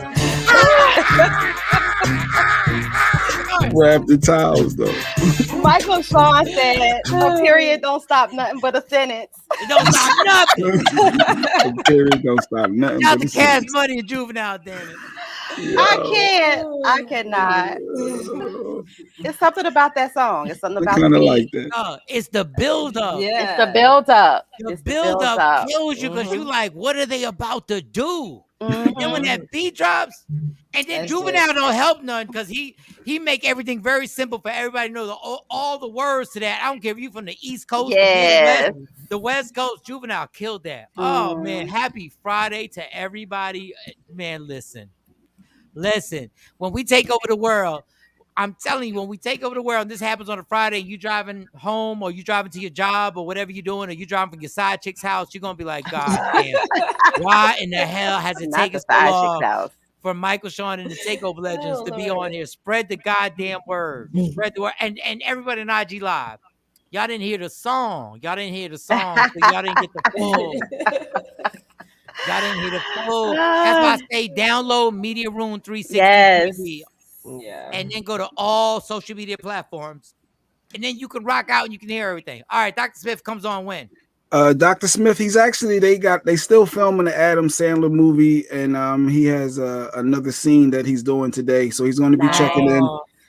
He's still going to be checking it, and he wanted E.Ness to talk about the is an underground rap battle scene that's brewing. It's been brewing. Murder Mook is going up against Reed Dollars for y'all hip hop heads.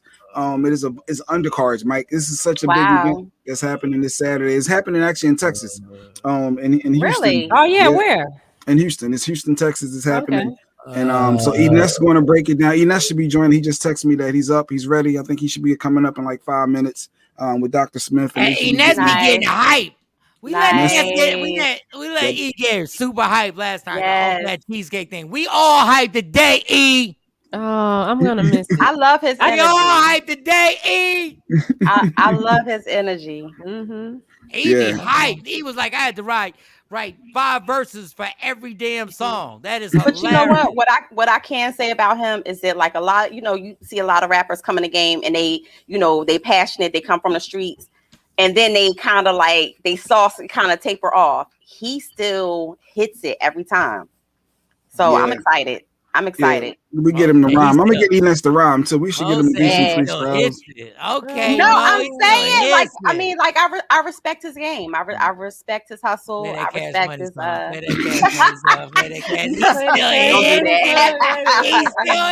Oh, they said let E.Ness do a freestyle of that Cash Money. Yes. Shawnee gotta leave. Shawnee, can you put that in for me before you go? Can you put the instrumental in for me? Because Jay Black can only push one button. I can't do 2 things at the same time. Walk and chew gum. Let me see. Don't worry about it, Shawnee. Don't worry about it. Don't worry about it, Shawnee. This is why I have to be sober when we do stuff like this. Because back in like 2005, and we'd have kept playing that song. We was at the bar. Like it'd have been some disrespectful shit that would have came out. Like when that song again, I'm like, show a titty. Yo, it's too funny. But I matured. Thank God Instagram wasn't popping. Oh, if Instagram was popping, we'd either be filthy rich or we'd be in jail. It doesn't. I think both. I think both. Michael I think we'd have Shawn. been rich. I think Bell Money would have been popping off. Yes. Shawn Robinson, yo, this song is gonna be my intro everywhere I go now. Everywhere I'm telling you right now, I'm breaking shit. Like everywhere I go, it's going down. It's going down. All right, so what are we doing? We're taking a break. We're gonna take a break. We should be when we come back. E.Ness should be here when we get back. Dr. Smith maybe also should be joining within the next 15 minutes window as well. Let me tell you, Jay Black is all in on his rap battle. I heard it's a big deal. That's a big deal. It's a big deal. Yeah. You 40. It's not a big deal to you. Shut up. But if you think about it, so is Murder Mook and $3. They got to be in their high 30s, young 40s. Because this is 10 years in the making. It never happened when it should have happened. You know, so this is a big deal for them. They sold out in Houston, Texas. Like it's crossing states. This battle rap is real. It's a whole world, Mike. This battle rap is a whole world there. That you don't know. And those are all Philly artists. Those are all Philly rappers, right? Don't know shit about. Dr. Smith called me so amped. He said, "Remember we had such and such at the station, and then we did this with this person. Yeah, they finally battled, and this Hollow the Don. Like he's all in, and he got me back. He named one person. Jay named one person because he don't know shit about it. We got Lord in them. We got Lord in them. There's a whole bunch of Lord in them. So yeah, they got the E.Ness. E.Ness know what he's talking. They don't know shit about shit. He don't know nothing about nothing right now. But he's like, and Hollow Tip and and so E.Ness is coming on and he's gonna break it down, right, Michael Shawn? Yes, he's okay. Yes, Mo. He's gonna break it down. He's gonna talk about it, hip hop and battle rapping and all that fun stuff. They don't know nothing about this. We're doing this based on E.Ness. Like shout to he don't know nothing about this. Being honest, it's based on Dr. Smith calling me all amped. He said, "Yo, we got to get E.Ness on this battle rap, and then we can get $3 after the battle." If you, he was so amped, and I was like, "All right." And Dr. Smith, this is his thing. Dr. Smith did this to us 13 years ago on the radio. Like, yo, you gotta get so like, we good. Yes. We good. All right, I'm gonna take a black and mild break. I'm gonna take my energy drink. I'm gonna take my antidepressant medicine, and then I'm gonna come back. What in the world? Yeah, I don't think that you should be mixing that with the CB4 energy drink. Or yeah, that CB4. How about you coordinate a wedding? I know exactly what I'm doing. Just saying. How about you coordinate a goddamn wedding? It worked perfectly. It levels me out. Then something takes me up. A upper, a downer. It's not a down. No, but it's not a downer. It's not. I shouldn't say antidepressant. It's really anxiety measures. I'll bring. Okay. You muted. You muted. Hold on. Should I grab it now and bring it up? No, I don't need to justify it. See, she always act like she's somebody. I don't need to justify it. Saying. I ain't got to justify nothing. Goddamn it. Just make sure you're justify nothing. Play that Cash Money song. I ain't got to justify nothing. We'll be back in 3 minutes. We'll be back. Takeover Legends. Get out of here. What up, y'all? It's Michael Shawn from Michael Shawn and the Takeover Legends. And just in case you missed the show, check this out. Like when you went into these circles with these battle rappers, like it's full disrespect. Yeah. It's a full contact sport. If you're weak-minded and you don't have strong willpower and you kind of sensitive, it's not for you. So I'm sure those battle rappers, they throw up the whole, you had to walk the juniors for the cheesecake. They bring that over. I'm sure they bring that up, right? Yeah, hell yeah. They would have did it too. That's the funny thing. Did you really, on MTV, did y'all really walk? Y'all didn't really walk the juniors the whole way. I don't know why you don't think we did. Michael Shawn. Puff had to go get dry cleaning for Andre Harrell. He had to wipe his cars down. He had to go get his clothes from his outfits from Dapper Dan and wipe tables down. So he wanted us to go through that same process. Puff went to Howard. It's a business school. So his thing is all about business. It's about conditioning. It's about being prepared. When we had to walk, it was building our endurance. We got to fly out different climates. We might be in New York, it's a blizzard. We might have to fly to Miami, then it's a heat wave. So your body has to be ready for these type of things. You might have to be on the morning show with Michael Shawn, 7:30. Then you might have to be. Then you might have to be on the parent or on a sister company, 8 o'clock. So you got to be up, bright-eyed, bushy-tailed, full of energy, full of vigor, ready to give the interview. You got to go through media training and all these type of things. And it just helps you. It builds you. It was like the Mr. Miyagi artist development where I'm wiping this stuff down, and they like, why am I doing this? Right. Block, strike. Oh, that's why I did that. So all these things that you said is done. Right. The hood was like, oh, y'all getting played, but it's really bringing us together, making us stronger, and having endurance to go out and promote these records. But our culture, our people is the only people that scrutinize us for doing good things. Now, in any culture that you go to, you get hazed. When you go to a fraternity, you get hazed. When you go to a job, you're on orientation. You're getting hazed. You go through, when you're a rookie cop, you get hazed. With anything that you're trying out new, you get hazed. So when we did it on TV, what's the big effing deal? Fraternities do it. Sororities do it. Jobs do it. I walked for cheesecake one time. People work at UPS and do it 365 days of the year. They walk for cheesecake. Walking for cheesecake is a symbolization of doing something that you don't want to do to get where you want to be. People do it every day. I did it one time 25 years ago. Search Media Room 360 on all streaming platforms. Michael, Shawn, and the Takeover Legends. Yeah. Want your book or music to be published? Skip the confusion and rejections from others. Let bepublished.org publish and promote your work for less. Bepublished.org handles it all, from cover design to worldwide distribution, with high quality and fast turnaround. You even keep rights and royalties. Everything was perfect. You made my dream come true. My book and CD look so good. Call 972-880-8316 now. Bepublished.org. 972-880-8316. We the worst records, baby. We about to create a perfectly horrible song. Y'all know I've been in the gym, and now all I wear is tight shirts, tight shirts, tight shirts, tight shirts, tight shirts. Yes, I do. Michael Shawn wears tight shirts every day. I wear tight shirts because I'm working out some. And if I wear the right size, you won't see none of my little cuts in my arms or whatever. Short sleeve tight shirts in any type of weather. People talking trans when they see me in the street. Your shirt's so tight, we can see your heartbeat. Man, clown me if you want, I'm sticking to my guns. And when the summer comes, it's gonna be fun. You can crack jokes and treat me like a jerk, but one day you'll see my six-pack right through my shirt. And even if I wanted to, I just can't stop. I just might rock an Ezekiel crop top. Whoa. What? Did I take it too far? What? Yes. Whatever. Tight shirts in the morning at work and when I grieve. I even wear tight pajama tops when I sleep. Tight shirts. Tight shirts. Yeah. Tight shirts. Come on. Tight shirts. Come on. Tight shirts. Come on. Tight shirts. Every day. Mike Shawn wears tight shirts. To the gym or wherever. tight shirts. Tight shirts, tight shirts, tight shirts, tight shirts, Michael Shawn and We the Worst Records, Pluto, Aristotle, and P Skills have just destroyed or created another perfectly horrible song. Yeah.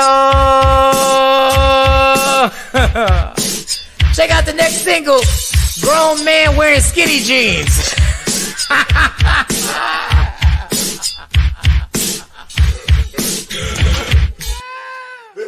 Michael Shawn and the Takeover Legends, where the truth hurts, but also makes you laugh. Baby, tap in. Tap in. Don't never stop if you want to be on top. Yeah. Low waist, fat, baby, tap in. Oh, I'm gonna tap in for sure. Tap in. Ow. Friday, Michael Shawn and the Takeover Legends. Get everybody back on IG. Shawnee's on IG. Everybody sending their requests. Mike need a song for him and all them hoodies he has. Oh, well, you know, I got a bunch of hoodies on here. On this Bunch of pink hoodies. It's salmon. Excuse you. The color is salmon. It's salmon. The color is salmon. 2 shades under mauve. Yes. Well, I didn't know that. I didn't know there was 2 shades under mauve. I didn't know that. Oh, okay. All right. Goddamn vaginas. All right. I had no idea. 2 shades under moth, J Black. Mauve. Moth. With a V. Moth. Oh, that sounded. I should have twirled on that one. Yeah, I should have definitely twirled on that one. Moth. My color is chartreuse. I like chartreuse. Your color is what? Chartreuse. What is that? What color is that? Is that brown? It's like 5 shades under the color of Shawnee's shirt. Yeah. Oh. What color is your shirt, Shawnee? What is that? It's tie dye, but it's green and white. But it's green. Right. It's under the green. Oh, we have on tie dye today. Yeah, we think alike. Good morning, Kevin Kersey. Good morning, Iris, Nate Green. I see you on the check-ins. Good morning. All right, y'all. Well, where we going now? What we doing? We're going to talk about Birdman while we waiting for Ness to join. We're going to talk about Birdman and his clip of him saying how he's more accomplished. Got a Birdman hair rub when you talk about it. Whoa. Yeah. All that noise. When you talk about Birdman, you got to do this. Oh. No, we don't. No, you got to go. Yeah. You got to do this. Oh, you got to kiss. And put some respect on his name. You turn to your right, and J Black, you turn to your left, and I will. Let me tell you something. Play the clip. Now I'm one of them. I don't care what name you say. Accomplished more than me. That's facts. Ain't no ifs, ands, and buts about it. Puff put on a lot of niggas too. Man, he one nigga that turned me up, right? Peeping what he was about, and I'll never say nothing negative about Puff. But he put a lot of niggas on though. A lot of them. I'm not gonna deprive that he did that. Yeah. But I don't get screaming name because you sold me 9 niggas, so I gotta do it. I don't think they did more than me. And you can ask him yourself. He'll vouch for it. You can ask Jay-Z himself. He'll vouch for it. They ain't accomplished more than me in this music business. And this you speaking numbers. Yes. Soul, artists. Yeah, I did that. Big bank, big boy. Yeah, I did that, facts. I did that, brother. No cap. New Orleans nigga, bro. He's accomplished a lot. Claims that he has 1 billion streams or units sold and everything like that. But God bless him. I mean, that's what he thinks. And who am I to he's done a lot more than I've done when it comes to the music business. But Jay-Z does have title. Is a billionaire. But I think was Cash Money, didn't they own theirs like Master P back then? Didn't they own all of their music and their masters? Yes. So it is a different. It was Master P, not Cash Money. He's No Limit. No. I was saying like Master P, didn't they own theirs? And like P, I know P came out owning his. I mean, at the end of the day, because if we just talking about music and finances, then we got to just say Kanye, Jay-Z, Diddy are on the top of the totem pole. But I get it. Like Birdman's done his thing. Like Birdman is in the hundreds of millions of dollars. God bless him. He has the right to his opinion and everything like that. And God bless. But if you subtract Lil Wayne from the equation, I don't know if Birdman is who Birdman is. Well, he had Manny Fresh. He had Manny Fresh. He had Juvenile. I want to repeat. Juvenile was that dude before, including Manny Fresh. If you remove Lil Wayne, if you remove Lil Wayne from the equation, afterwards. Lil Wayne. If you take Lil Wayne out the equation after Juvenile, if you take Lil Wayne out the equation, Cash Money is not Cash Money. Oh, they would never. Okay, I see what you're saying. They would have never went to where they. Lil Wayne took them to a level that they've never seen before, and Lil Wayne is iconic by himself. If you remove Lil Wayne from Birdman's resume, you can't remove Jay-Z from Jay-Z's resume. You can't remove Kanye from Kanye's resume. Now, if you want to say Diddy, if you remove Biggie from Diddy's resume, then you could say maybe he still has Mary J. Blige. He still has a ton, but I get it. But if you remove Lil Wayne is the most essential part ever of Cash Money. Lil Wayne is the most essential. He is the LeBron of the whole thing. He became. But I think that especially in the 99, 2000s, when Juvenile came out, especially it depends on where you were, because where I was, it was all about Cash Money. Yeah, I get that. Manny Fresh, mainly. And Manny Fresh. There is no Manny Fresh. They have hits, and then it stops when Lil Wayne comes. When Lil Wayne He just took him to a different levels. What Mike No, is Lil saying. Wayne took everything to the skyrocket level. If there is no Lil Wayne, we stop. If we stop at Juvenile, Juvenile, BG, Big Timers, and if we stop stop, here. if we stop right there, we just go like it was just a little mini wave. They had a run. I see what you're saying. Yeah. I mean, Wayne did. Yeah, he was the most successful out of all of them. And then he had his off branches. If there's no Lil Wayne, Drake doesn't even come. Pause. Drake doesn't even like Lil Wayne is the iconic. Like Lil Wayne. I think we really forget. I think we really don't understand where Lil Wayne is in this whole game. Dog, Lil Wayne is Lil Wayne right now. Like right now, Lil Wayne is. He should be Big Wayne now. He's not Lil Wayne. Yeah, he should be Big Wayne. Still spitting fire. Yeah, facts. I give you that one. So shout to Bird, but Birdman he can say whatever he wants. I mean, if that's what he believes, that's what he's not where Jay-Z's at. He's not. Like, let's stop. Like, come on, y'all. Like business wise, ain't nobody done. Maybe he meant in as far as like keeping people money and taking their money, giving them bad deals. Maybe that's what he meant. Maybe that's what he meant. I don't know. All right, Mike. So our next guest is here, Mike, in the studio. So you talk about battle rapping. Dr. Smith called me. He was amped. He was hyped. He said, Jay, there's a battle happening in Texas. It's Reed Dollars versus Murder Mook. We know how this been happening, been brewing for 10 plus years now. For a decade. The battle's here for decades. He said, you got to get E.Ness on. He's our friend to the room, king of the battle rap for the show. We get him on. So here's a little clip of the battle. Since Mike is not a believer how big of a deal this is. No, I watched the battles, but go ahead. Modern day battle rap. This style of the art form has been dominant over all others. Two of its pioneers and the culture's biggest influencers are set to face each other officially on the culture's biggest platform.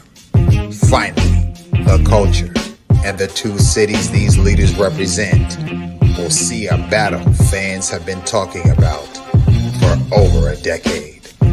This is URL's Summer Madness 11 face-off. Murder Mook versus Reed Dollars. Ooh, welcome to the show. Good morning. Yes. Good morning, E.Ness. Yo. Got the good morning. Turn the volume down. E.Ness, do you have earbuds? Because I turned it down. Okay, there we go. All right, E. Oh no, I still hear it. It's gonna keep ringing back because it's hearing us talk back to us through your mic. So can you put your earbuds on? I don't got earbuds. Or headphones. I don't got no earphones. Oh Lord. Bring Dr. Smith in too. Fresh from the set. All right. Yeah, we hear the echo though, Ness. Turn the TV off. No, I think we're hearing us back. Yeah. Yeah, the reverb is it's us. Can you hear me now? No, we can hear you. The concern is we hear us coming back, so everything we're saying is feedbacking back to us. Okay. I don't think I got no earphones. I'm not home. Oh, you out in Texas for the battle, right? Nah. Well, I just had a family emergency. I had to come to the hotel for a night. That's all. So E, I'm gonna let you explain. Can you explain to us how major this battle is? Huh? Can you explain to us how major this battle is with Murder Mook and Reed? I mean, this shifts the culture. Whoever wins, I mean, if Murder Mook wins, then it just stays in New York where it's always been. And if Reed wins, then it shifts the culture back to Philly, and a lot of spotlight will be on Philly as far as battle rap is concerned if Reed Dollars wins. So I just want to know financially, How much money do they get for this battle? I know you don't know the exact dollar amount, but how much do they get for the battle? I'm like 6 figures. Six Does figures. it change? Does the winner get more? Is there a bonus if you win? No, it's usually a top seed and an underdog. So the top seed gets paid the most dollar amount, and usually the underdog or the challenger gets at least half, or probably like I would say 60% of what the so-called champion is getting. So I want to ask you. See Carson? And you want to see? You the real MVP. You look like he about to spit a verse. You the real MVP. Oh. All right, I'm gonna do this last question because the feedback is crazy. But I'm gonna do this last question. Who are these the 2 top battle rappers in the country, or are these the 2 Philly, New York top battle rappers? Well, New York has always been Murder Mook and Loaded Lux, and Philly is Cassidy and Reed Dollars. So, is whoever wins, do they take the title as the number 1? Well, it's like an unwritten rule or unwritten title. Nobody has really a like something to symbolize that they won, or we're not walking around with belts. It's almost like highlighted or vainglorious bragging rights that you get. And are you next in line? Do you want to battle one of these dudes, or have you battled them? Well, Smack, their system is kind of different. So to get a Murder Mook, or to get one of these guys, a Loaded Lux, it won't have to be on a big platform. On these big platforms, I'm kind of shunned upon because I don't really get the big numbers that these other guys get. So I don't know. We'll see. All right, cool. Dr. Smith, you had a question? Yeah. Peace, King. My main concern, I saw some of the lead-up interviews and the face-offs, and I've always had a problem with people trying to rewrite the narrative as far as who came first, Too Raw for the Streets and Smack, or who was popular when. Because I was in Philly when Philly definitely had the crown hands down as far as battle rap and spitting, headshot, top class, and all that. And it seems like a lot of people from New York either don't know or intentionally are trying to rewrite this history and make it seem like they were doing stuff at a time where only Philly was doing it. Well, yes, can you hear him? Yeah, I can hear him. To answer that question is, it's a business. So sometimes when you see the face-off, they be probably saying things, and everybody doesn't remember the order of events. So, we all live in the same timeline. Some people got the timeline mixed up in some places, but Philly was the first person to start the DVD era with Too Raw for the Streets. I lived through all the timelines, from Too Raw for the Streets, Smack DVD, to the Come Up DVD, to Cocaine City with Frenchie and all that. So Too Raw for the Streets was on VHS. Mm-hmm. Now, I'm saying that to say that, the world hadn't always caught up to, CDs and, the modern day technology. So Star was so adamant about putting his product out and giving, untapped potential or raw talent in the streets of Philadelphia a chance to showcase their talent so much that he put it on VHS. And if you don't have the original Too Raw for the Street VHS tape to know what I'm talking about, then you wouldn't know. Smack DVD, you get it? Smack DVD. So how did Smack DVD become before Too Raw for the Streets when Too Raw for the Streets was making tapes on VHS? VHS. It's in a name. The only other point was there was this whole angle, maybe it's a promotional angle, where Mook was trying to push it as though Reed was popping in Philly, but not anywhere else. And that Philly had a scene, but it took Smack to make it international, where Reed was saying he was traveling all over the place and people all over the place knew him. And I would argue that Reed was so much more popular than Mook. I didn't really even know about Mook till really the Jay Mills battle. I saw a little bit when he battled Joey Jihad, but I think the history's getting twisted now because of Mook's popularity now. People don't understand. All right, this is the It last wasn't question. like that back then. All right, we got to call you back, Ness. Well, Because me and Mills started it, and then after. Go ahead, finish that answer though, Ness. Finish the answer. Well, me and Mills started it, and then I got you. Me and Mills started it on TV, and then Mook battled Mills, and then Lux battled Mook. There you have it, the holy trinity of battle rap. Me, Jay Mills, Murder Mook, and Loaded Lux. I appreciate that. All right, we got to get it, Ness. Yeah, we got to get you go. Yeah. Real quick, All right. Ness, you got your money on Reed Dollars or Mook? Oh, he gone. I about to say, man, real quick to get him. But yeah, so Dr. Smith. So yeah, as you can hear, the feedback was there. But this is this big deal. This whole battle scene, this world. When you call me hype, you got me hype.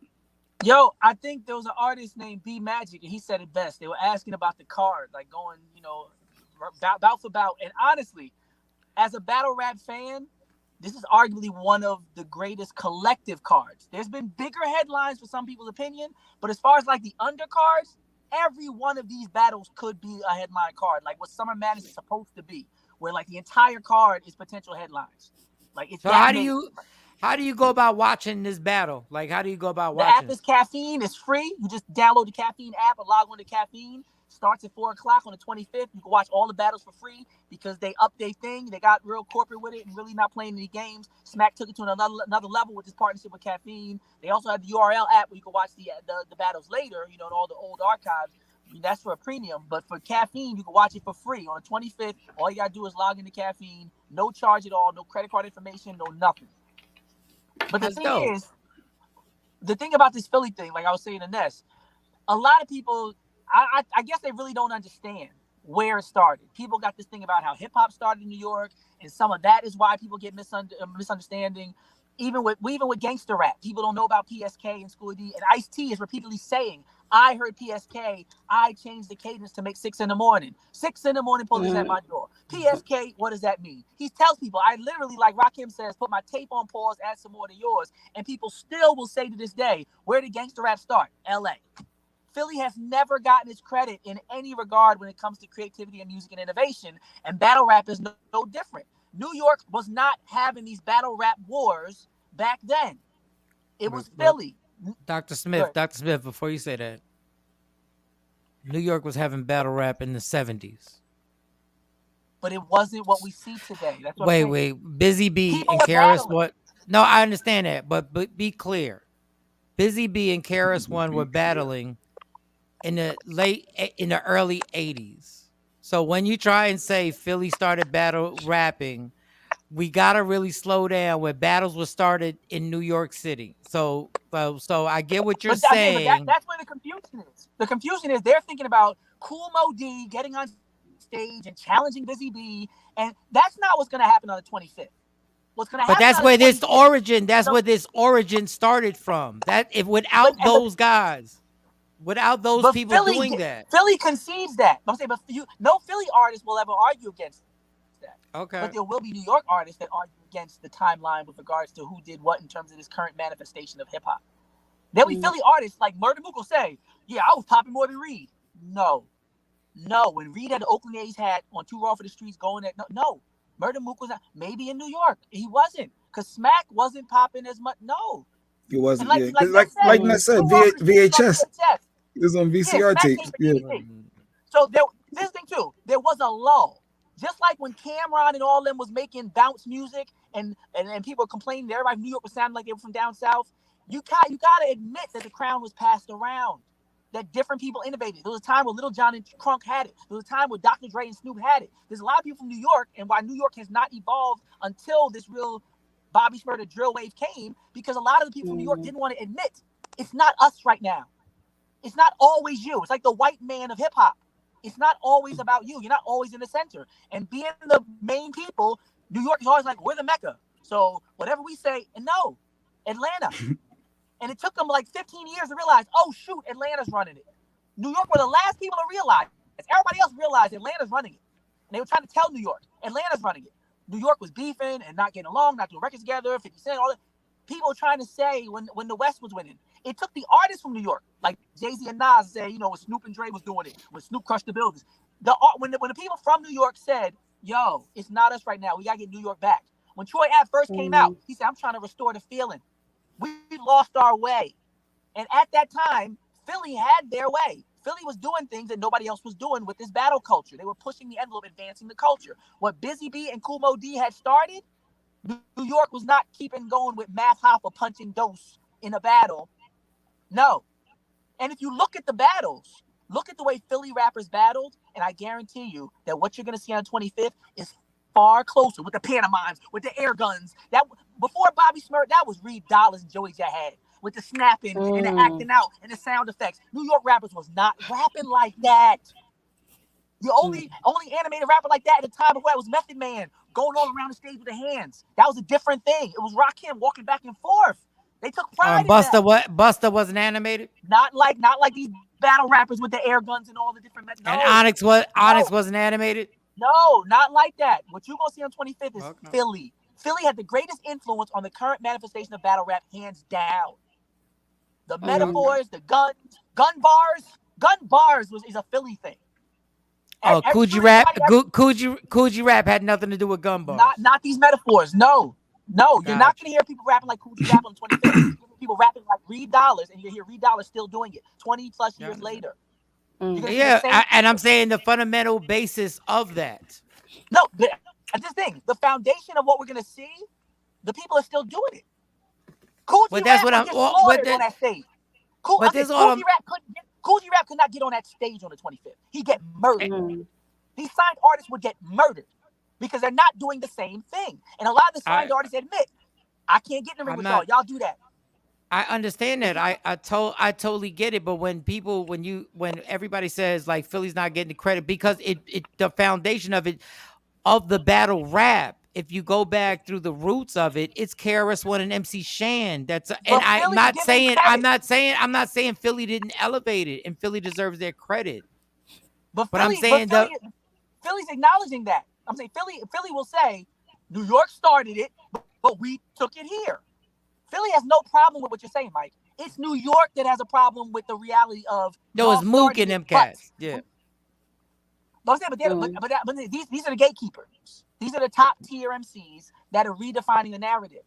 It's Mook, it's Smack, it's Lux, and they're telling people, they're literally saying in interviews, y'all was known in Philly, but we was known everywhere. It's not the truth. It's just not the truth. Wait a second. It's not the truth. These VHS tapes went all over the place. Were they known outside of Philly? Yes.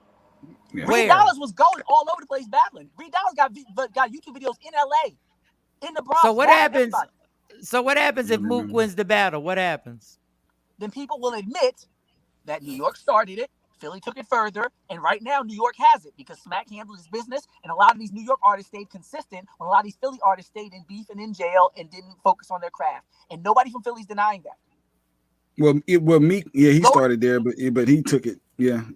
You see the early Meek and Cassidy days. I was battling Reed, learning from Joey Jahad and everything else, but they'll have to admit, when Loaded Lux and Murder Mook and them got hold of it, from a cultural standpoint, a business standpoint, it went somewhere else. Because Smack took it somewhere else with business, and Loaded Lux and Murder Mook and them took it somewhere else with complexity and wordplay. Nobody's denying that. But you're not going to erase our chapter. You're not going to act like y'all was doing it before us, and y'all didn't get a lot of this from us. A lot of this swag, a lot of these pantomimes, a lot of this is from us.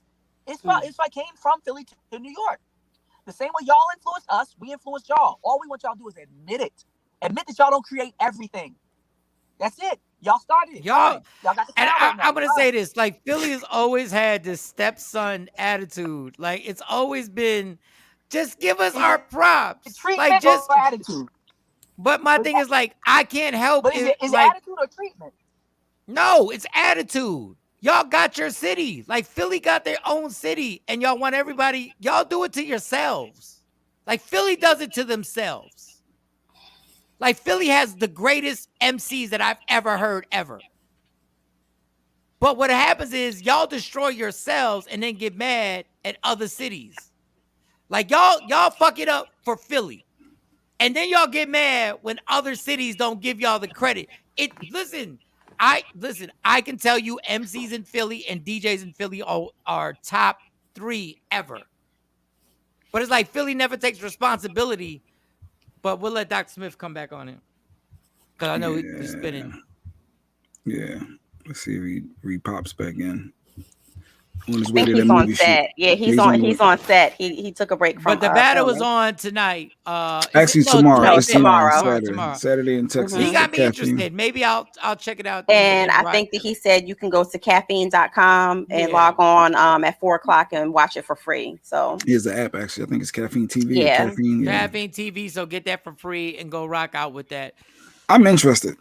I'm definitely going to be tuned in. I'm interested. I mean, I get it.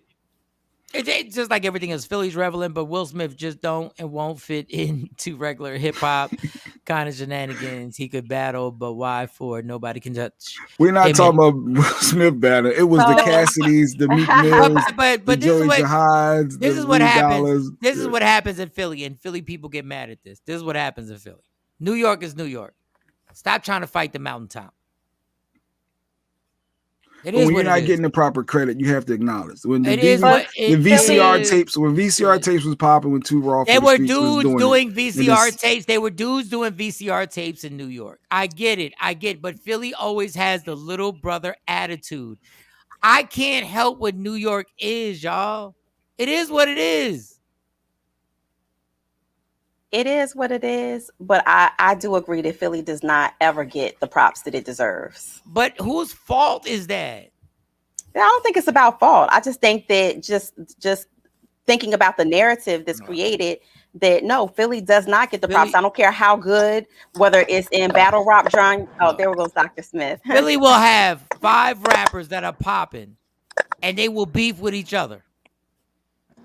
But that's a different argument, Mike. Nobody's arguing against the Philly curse. Even on Beanie Siegel's Green Lantern mixtape, he says, I know y'all saying Beanie's wildin', we need him. Like Jay-Z said, I'm not trying to change you, just give you some gain to make the transition from the streets to the fame. We all know Philly rappers. We keep it too real. We curse our careers.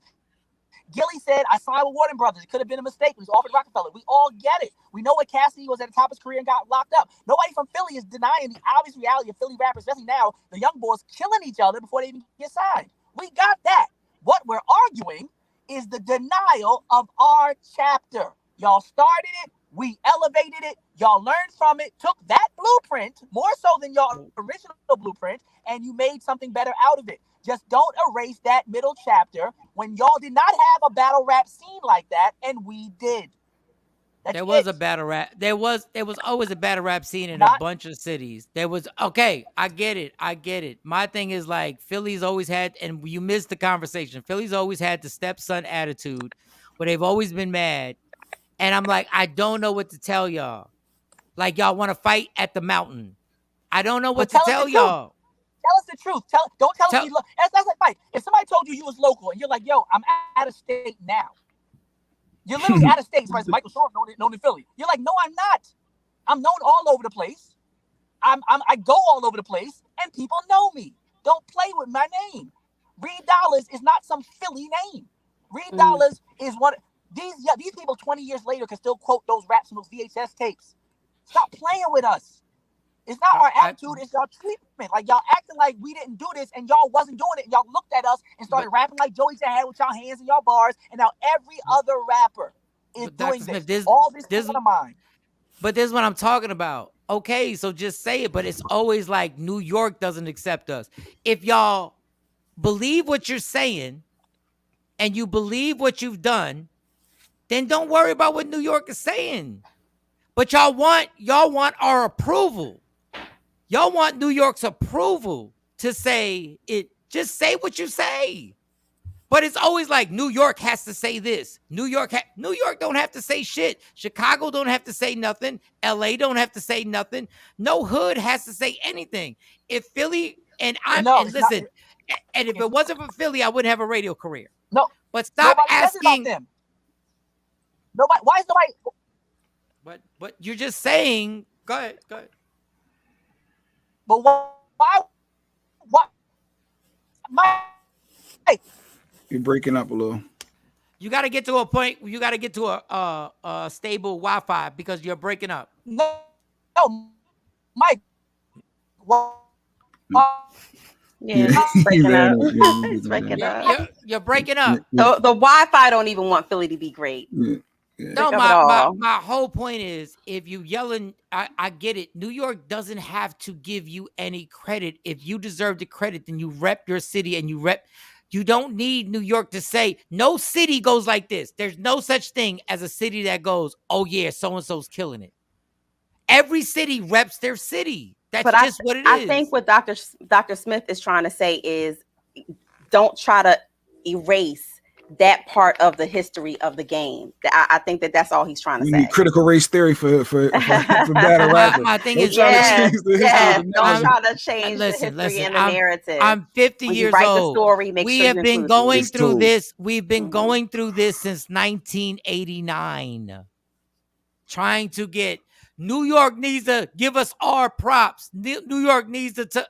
It's not gonna happen because cities don't rep other cities. But I think when you're talking about battle rap history, though, Michael, Shawn, that's something that culture is not exposed to everybody. So I think that just that part in hip hop alone, that's important. It's important that everybody is included in that and that the story is told correctly. Enough is enough. Philly is a legit hip hop iconic city. Stop asking for another city to say, oh, stop changing history. Create your history.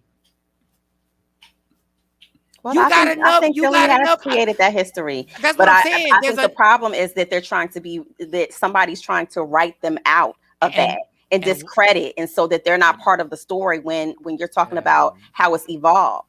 So it's funny. Washington and Baltimore don't give a fuck about what New York thinks about them. Don't give a what?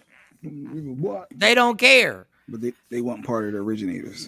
I get what Dr. Smith is saying. And everybody's not doing go-go music either. You know, that we synonymously, attached to DC, Baltimore area, really DC. But okay, so Atlanta ain't asking for New York to rep them. But Atlanta has their own sound too. But we're talking about battle rap in particularly. But when you own something, you just own it. Miami owns Miami. Like, stop asking another city. You like, no, we tired of them trying to erase our history. Well, then don't let them erase your history. Just rep it in your city. Go. That's all I'm saying. Like I don't know what y'all want. What y'all want another city to say what? Y'all really want Murder Mook to say what? What's he gonna say? Philly was on fire, and we took it. We took what y'all did with that baton, and we ran with it and monetized it better. We put it on DVDs. Just acknowledge that. Why do I have to say what Jay Black did? Hey, Dr. Smith, right on time. Make sure he's stable. Are you stable, Dr. Smith? Am I better? Just you're a little loud. I'm on a computer now with a hotspot. I hope it's better. Is it better? You're not breaking up. Just a little loud. You can turn the volume down a little bit. You can turn the volume down. Okay, let me see. How about this? That's perfect. Now talk low. So Lil Wayne said down south, it was New York that ished on us. Stop being rapper racist. When NWA talked about we were pushing the envelope, they said they went to New York and got booed for no reason. When you look at people like Too Short from the Bay, they said it was New York that was egotistical and not giving us a chance. It wouldn't play nothing from New York. The reason why people are coming at New York is because New York has a national recorded history of thinking they ish don't stink and thinking they're the only ones that can rap. Point blank, period. Chicago didn't do this to other artists. Chicago would play other artists. Philly would play Art of York and the Bay. The Bay Area would play artists from New York. And they said that. They said, we play y'all artists when New York artists come down here. Even Pac, when the beef was going on. They said, artists from other places come here and get love. But when we come to New York, y'all act like nobody can rap but y'all. Everybody's been saying this. And the fact that New York people still don't know it is proof. Y'all are the white men of hip-hop. You have blind spots and entitlement and biases that nobody could convince you of. If you will bring it to your attention, just like we do white people, they say, oh, it's in y'all head. Why y'all so sensitive, black people? And we're like, no, the whole world's been showing you. Women tell men all the time what they go through, and men say, oh, you're too emotional. Oh, it's your fault. Why do you need to effort? It's the way you're treating me. It's not my problem. Dr. Smith.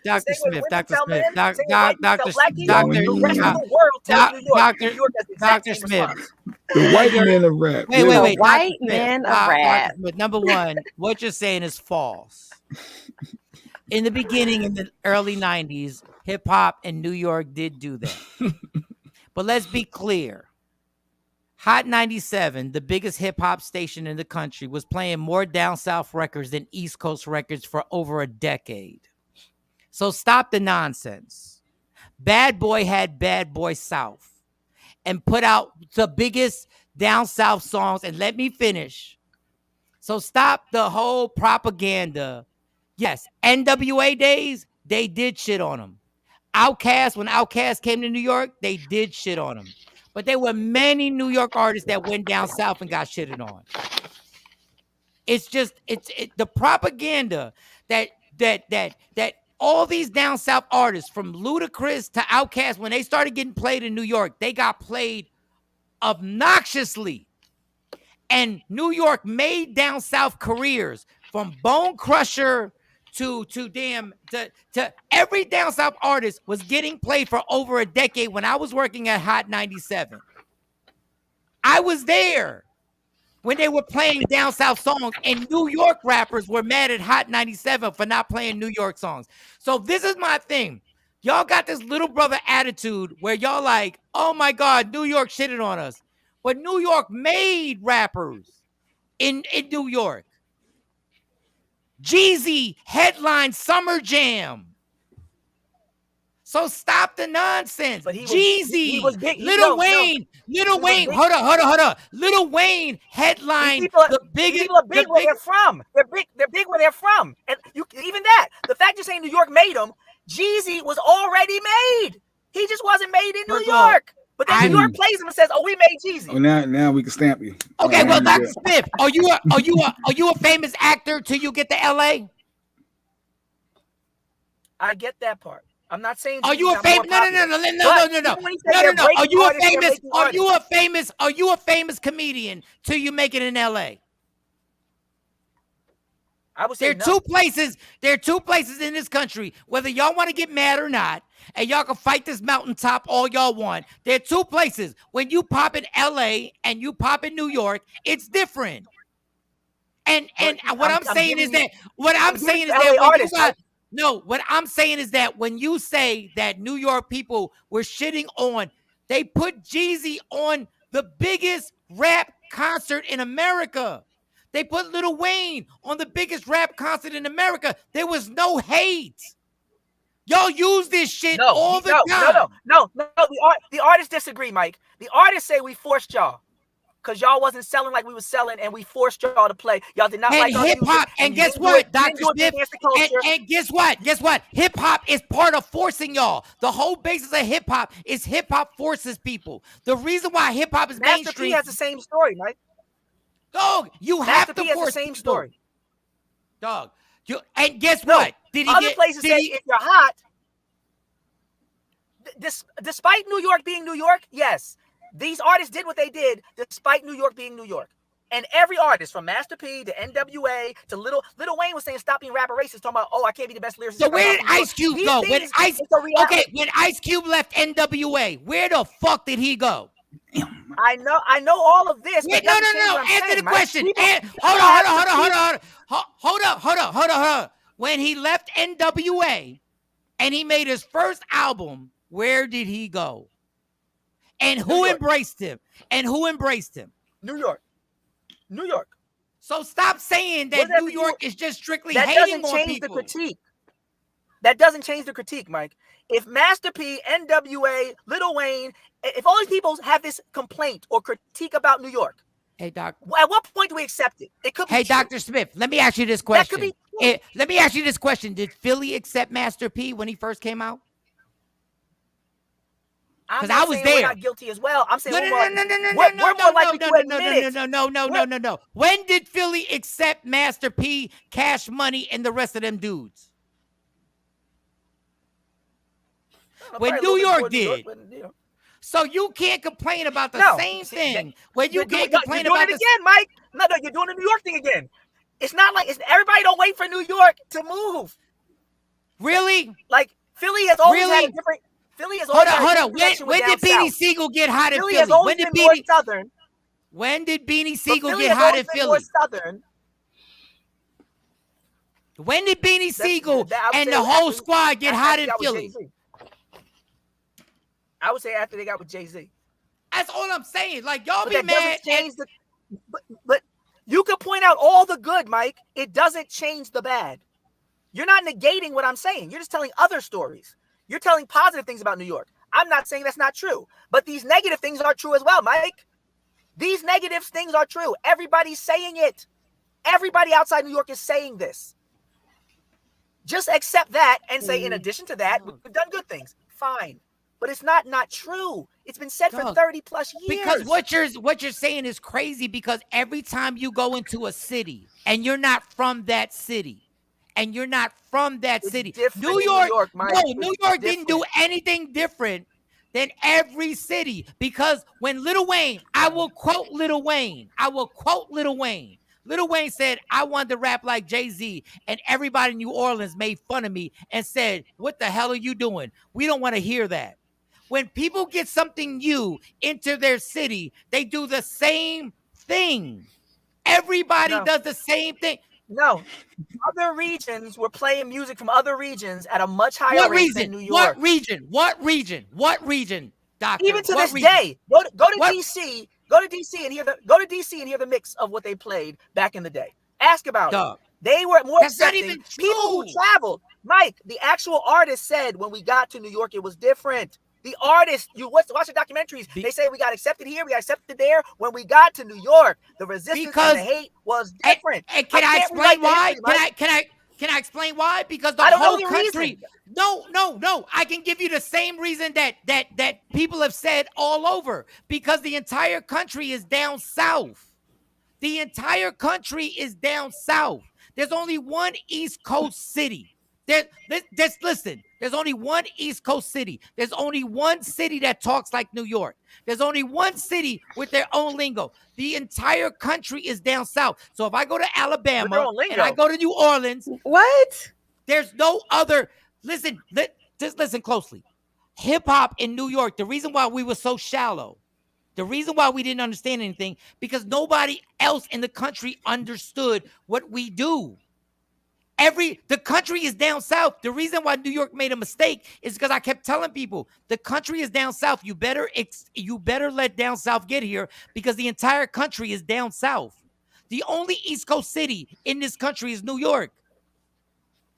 That's what I'm saying. So when New York was like, okay, we don't understand anything about your culture, the rest of the country understood the down south culture. New York didn't. That's just a plain fact. New York didn't understand anything from Alabama, Virginia, from Tennessee, from Mississippi. New York didn't understand that. So when y'all get mad that New York was like, oh, we don't understand it, so we shitted on it, that's what every city does. No. Nobody said that about Chicago, Mike. I don't know I haven't heard, put it this way, I haven't heard one rapper ever say when we got to Chicago, they didn't play our records because we weren't from Chicago. Oh, you didn't hear that from Dipset? Oh, you didn't hear that from Dipset when they went down south? Oh, you didn't hear that from Dipset when they... So you think Dipset went down south and was saying son and was like, yo, son? I think they got more... I think that you think they got accepted? There's more cross-regional acceptance everywhere else than New York.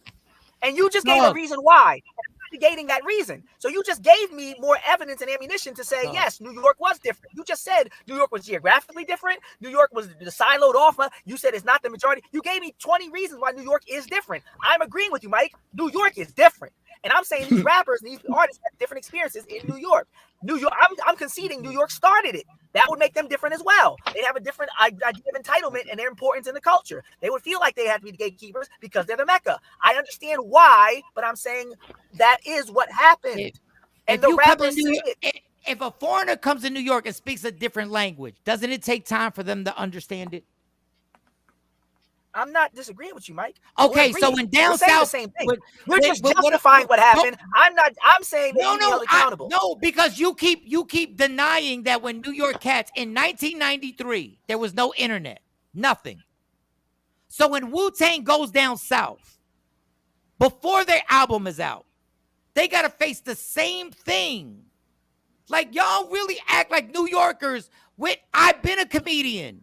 I know what it's like to be from New York and go down south for the first time. Y'all act like y'all got the only struggle. Y'all act like, and what kills me about y'all Philly cats is that y'all was just an hour and a half. Here we go. No, it's not the only. There is, okay, I'll say it like this. There is going to be a difference and a challenge going into new areas as a creative. We can all agree on that. So every story you're telling, fully conceded.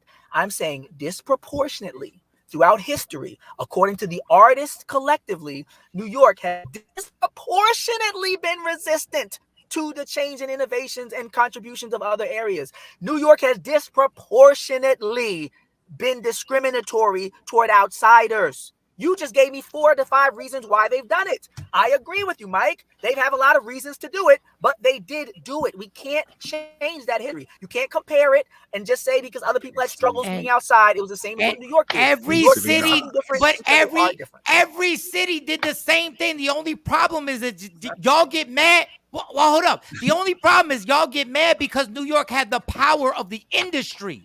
If the power of the industry was in New Orleans and everybody had to go there, New Orleans would have resisted the same way. What I'm saying is that we can't help. It's not possibly. No, it's real. Right. No. There's no reason. There's no way to know because they don't have, like, even in Philly, we don't have the labels here. So I'm not even saying that they don't have reasons. I bring a cheese. Why they did it too. Okay, well let me bring something. You can't change the history. They did it, Mike. But that's there's like, okay, how about this? Well, hold up. Back to the white man of rap. White people say all the time, if y'all could have enslaved us, y'all would have. There's no way to know, but the fact is y'all enslaved us. White people say that all the time. We won. If y'all could have done it, y'all would have done it. Okay, you might be right, you might be wrong, but the truth of the matter is still you did it. So no, yes, there's Mike, not. There's no. There's we might be arrogant, but there's no. But see, you got it messed up. There's no might be. It did happen. New York rappers had to go promote their albums down south, and they got booed too. They got booed. But they got. You're comparing. Wait! I just said they got booed.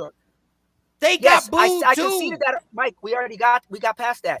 Every artist going to another region faces challenges like booing and everything else. But what New York did was different. Why? Because they had the labels. Why? Because they were the Mecca. Why? Because they had influence. And who owned the labels, Dr. Smith? Why are you blaming New York for the labels that were owned by white men, and then you try and call people say the same thing? So what the fuck? White people say you mad at us because we're doing good and got money. Where nobody's complaining about the prosperity or the contribution. We're complaining because you're leveraging it in an entitled way and discriminating against people. In an entitled way? Disproportionate. You have all the labels. So when, Mike, how about this? I'll put it this way. When the city with the labels boos, it's different than when the people down south boo with no labels. Dr. Smith. So yes, everybody could boo. That's like black people could call white people names, but we can't deny them extra bank loans. So I hope Dr. Smith, I'm making these connections clear. Okay, so Dr. Black Smith, people can call people names too, Mike. White people get up. Listen, white people get on here and say, I was discriminated against too. I was called a hunky. First of all, but you didn't this have is so crazy that you keep bringing it back to that white people. That's ridiculous. No, because listen, New York radio, New York radio supports down south music more than New York music. So how do you even get that? Just let me finish the point, though. White people say, I was discriminated against too. You're like, I was booed too. I'm from New York and I was booed. It's like a white person saying, I was called names by black people. Yes, but structurally, you still get a record deal. They had to sell out the trunk, Mike.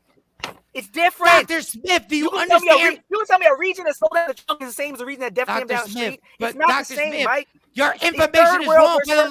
Dr. Smith, for the last 15 years, it has been harder for a New York artist to get a deal than a down south artist. For the last 15 years. Because the whole country is down south. I've been trying to tell you that. So how can you you don't think it's in any way that other artists have been feeding off each other? Dr. Smith. New York hasn't. Jesus Christ. Dr. Smith, for 15 years, they've been playing down south music in New York. For 15 years. Okay. That's like saying we got a black president. Just because we overcame what For y'all 15 did, doesn't mean y'all years? didn't do it. Yes, so the South For overcame, 15 years.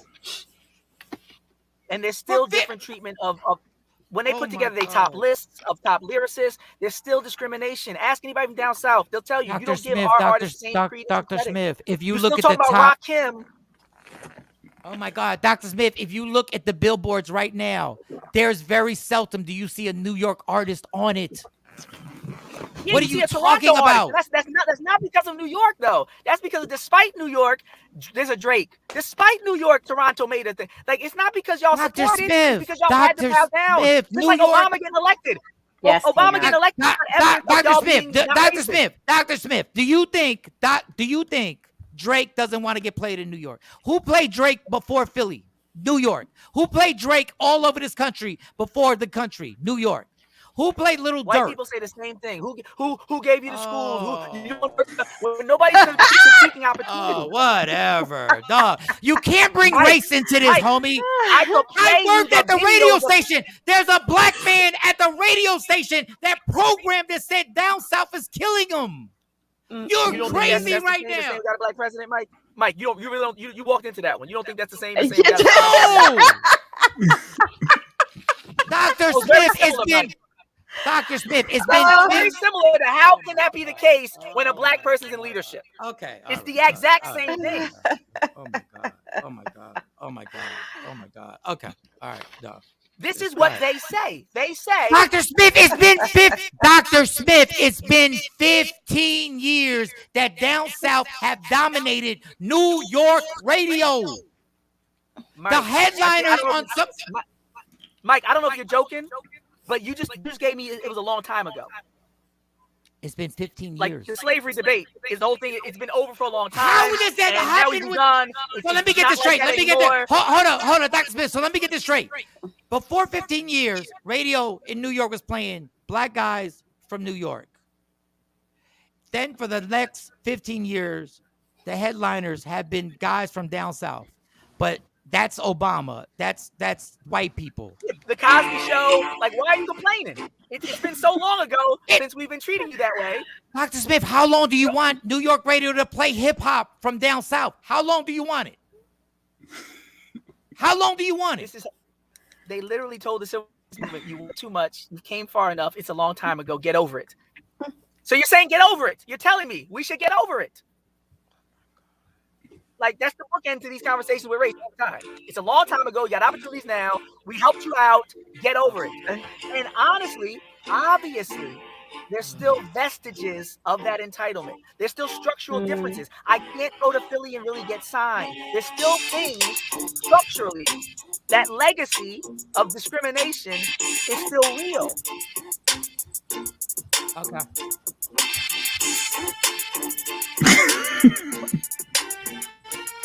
He got a story too. You heard Juvenile story. Juvenile got a story just like them about Hobby and Poppin' and how they were surprised when Daisy got him and all that. Okay, Doc.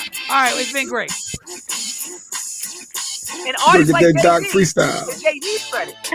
Oh God. Was the one doing Big Pimpin', was the one doing a hot remix, was the one trying to sign Lil Wayne, and realized the flaws in New York silo culture not reaching outside. The white man of hip hop. I'll say it forever. I love that line. And It's called the inferiority complex of Philadelphia, and Philadelphia's always had it. And the inferiority stepbrother complex has always been. No. Don't be the white. Don't be the white. Let's be clear. The difference between white people and your little comments on white people is that the actual people who created the culture, did not steal. Hold on. Hip hop was not stolen by New York. Hip hop was created by New York. So let's stop with the white man nonsense. That's creation. That's one difference. No. That's not one difference. That's the biggest difference. The biggest difference is that the culture that we're living in, the reason why I have a job is because New York created the culture. That's a huge difference. That's not one difference. Wait. That's not one difference. That's a huge difference. That does not justify the lying of the history. You can't rewrite the history. Oh, there's no lying. Dr. Smith, New York rappers did not control record labels. All I'm gonna say is Cameron did not control. These dudes did not control Jimmy Iovine and Def Jam after it got sold by Russell Simmons. Did what he did for black people in New York. Once he sold it, it had nothing to do with New York. Record labels had nothing to do with the kids. One of the comments just addressed the same thing I was saying. They had to play it. Yeah, they had to. They got to play Drake. No, they didn't. They did not. When I tell you the first people, this is way before Drake. Who the first who people. gonna play? Hold on. Wait a second. There were people in New York when NWA got booed. They were people in New York. They were people in New York going, I don't know. I think that shit is hot. They were people going against the grain in New York. And the reason why they went against the grain is the reason why when Ice Cube came to New York said they're dope. We made a mistake. Ice Cube came to New York and said, Bomb Squad, produce my first album. And they did. And they embraced the shit out of Ice Cube. But you won't speak on that. And when Eazy-E and yo, many white people helped the Underground Railroad. Many white people were against slavery. They were how about this, Dr. abolitionists. Smith? Lauren Hill got booed at the Apollo. Lauren Hill got booed at the Apollo. White people and black people can both be mean to each other, but it doesn't change the disproportionate negative impact when people have structural advantages. It doesn't change it, Mike. The dudes in the hood didn't create the structural advantages. They didn't control the structural advantages. We're talking about labels. We're talking about labels and radio stations, not people booing. Dude, the kids from Brooklyn didn't control that shit. We're talking about radio stations and labels and gatekeepers. Dr. Smith, and the people, who controlled the radio stations? Dr. Smith, who controlled the radio stations? New Yorkers. Jay-Z they didn't play Jay-Z. They wouldn't play Jay-Z on the radio in New York. All right, I'll tell you like this, Mike. If everybody telling New Yorkers that y'all got a little thing about y'all that y'all could probably do without and it would help the culture, if for 30 years people from different regions, inside and outside the culture, have said to y'all from New York, y'all, there's other people doing things y'all should acknowledge and y'all should learn and y'all should not be as. If everybody's saying it and y'all still don't get it, you're proving the title right. You keep saying, "Oh, we're not the white man of rap," but now that everything I'm saying, I'm trying to convince you of based on everybody's saying it. Every other state. Oh, really? Let me ask you something. Why does everybody keep coming to New York? You said New York needs their flowers. So why? New York has gotten their flowers. No, they haven't. 10 times over. No, they haven't. 10 times over. I will say that. No, they haven't. Because everything, we everybody call it the Mecca. So what do you mean they haven't gotten their flowers? No, they call it the Mecca when Jadakiss has to come up there and remind everybody of what bars are. Don't really let me get into this of what bars are. That's what they call action.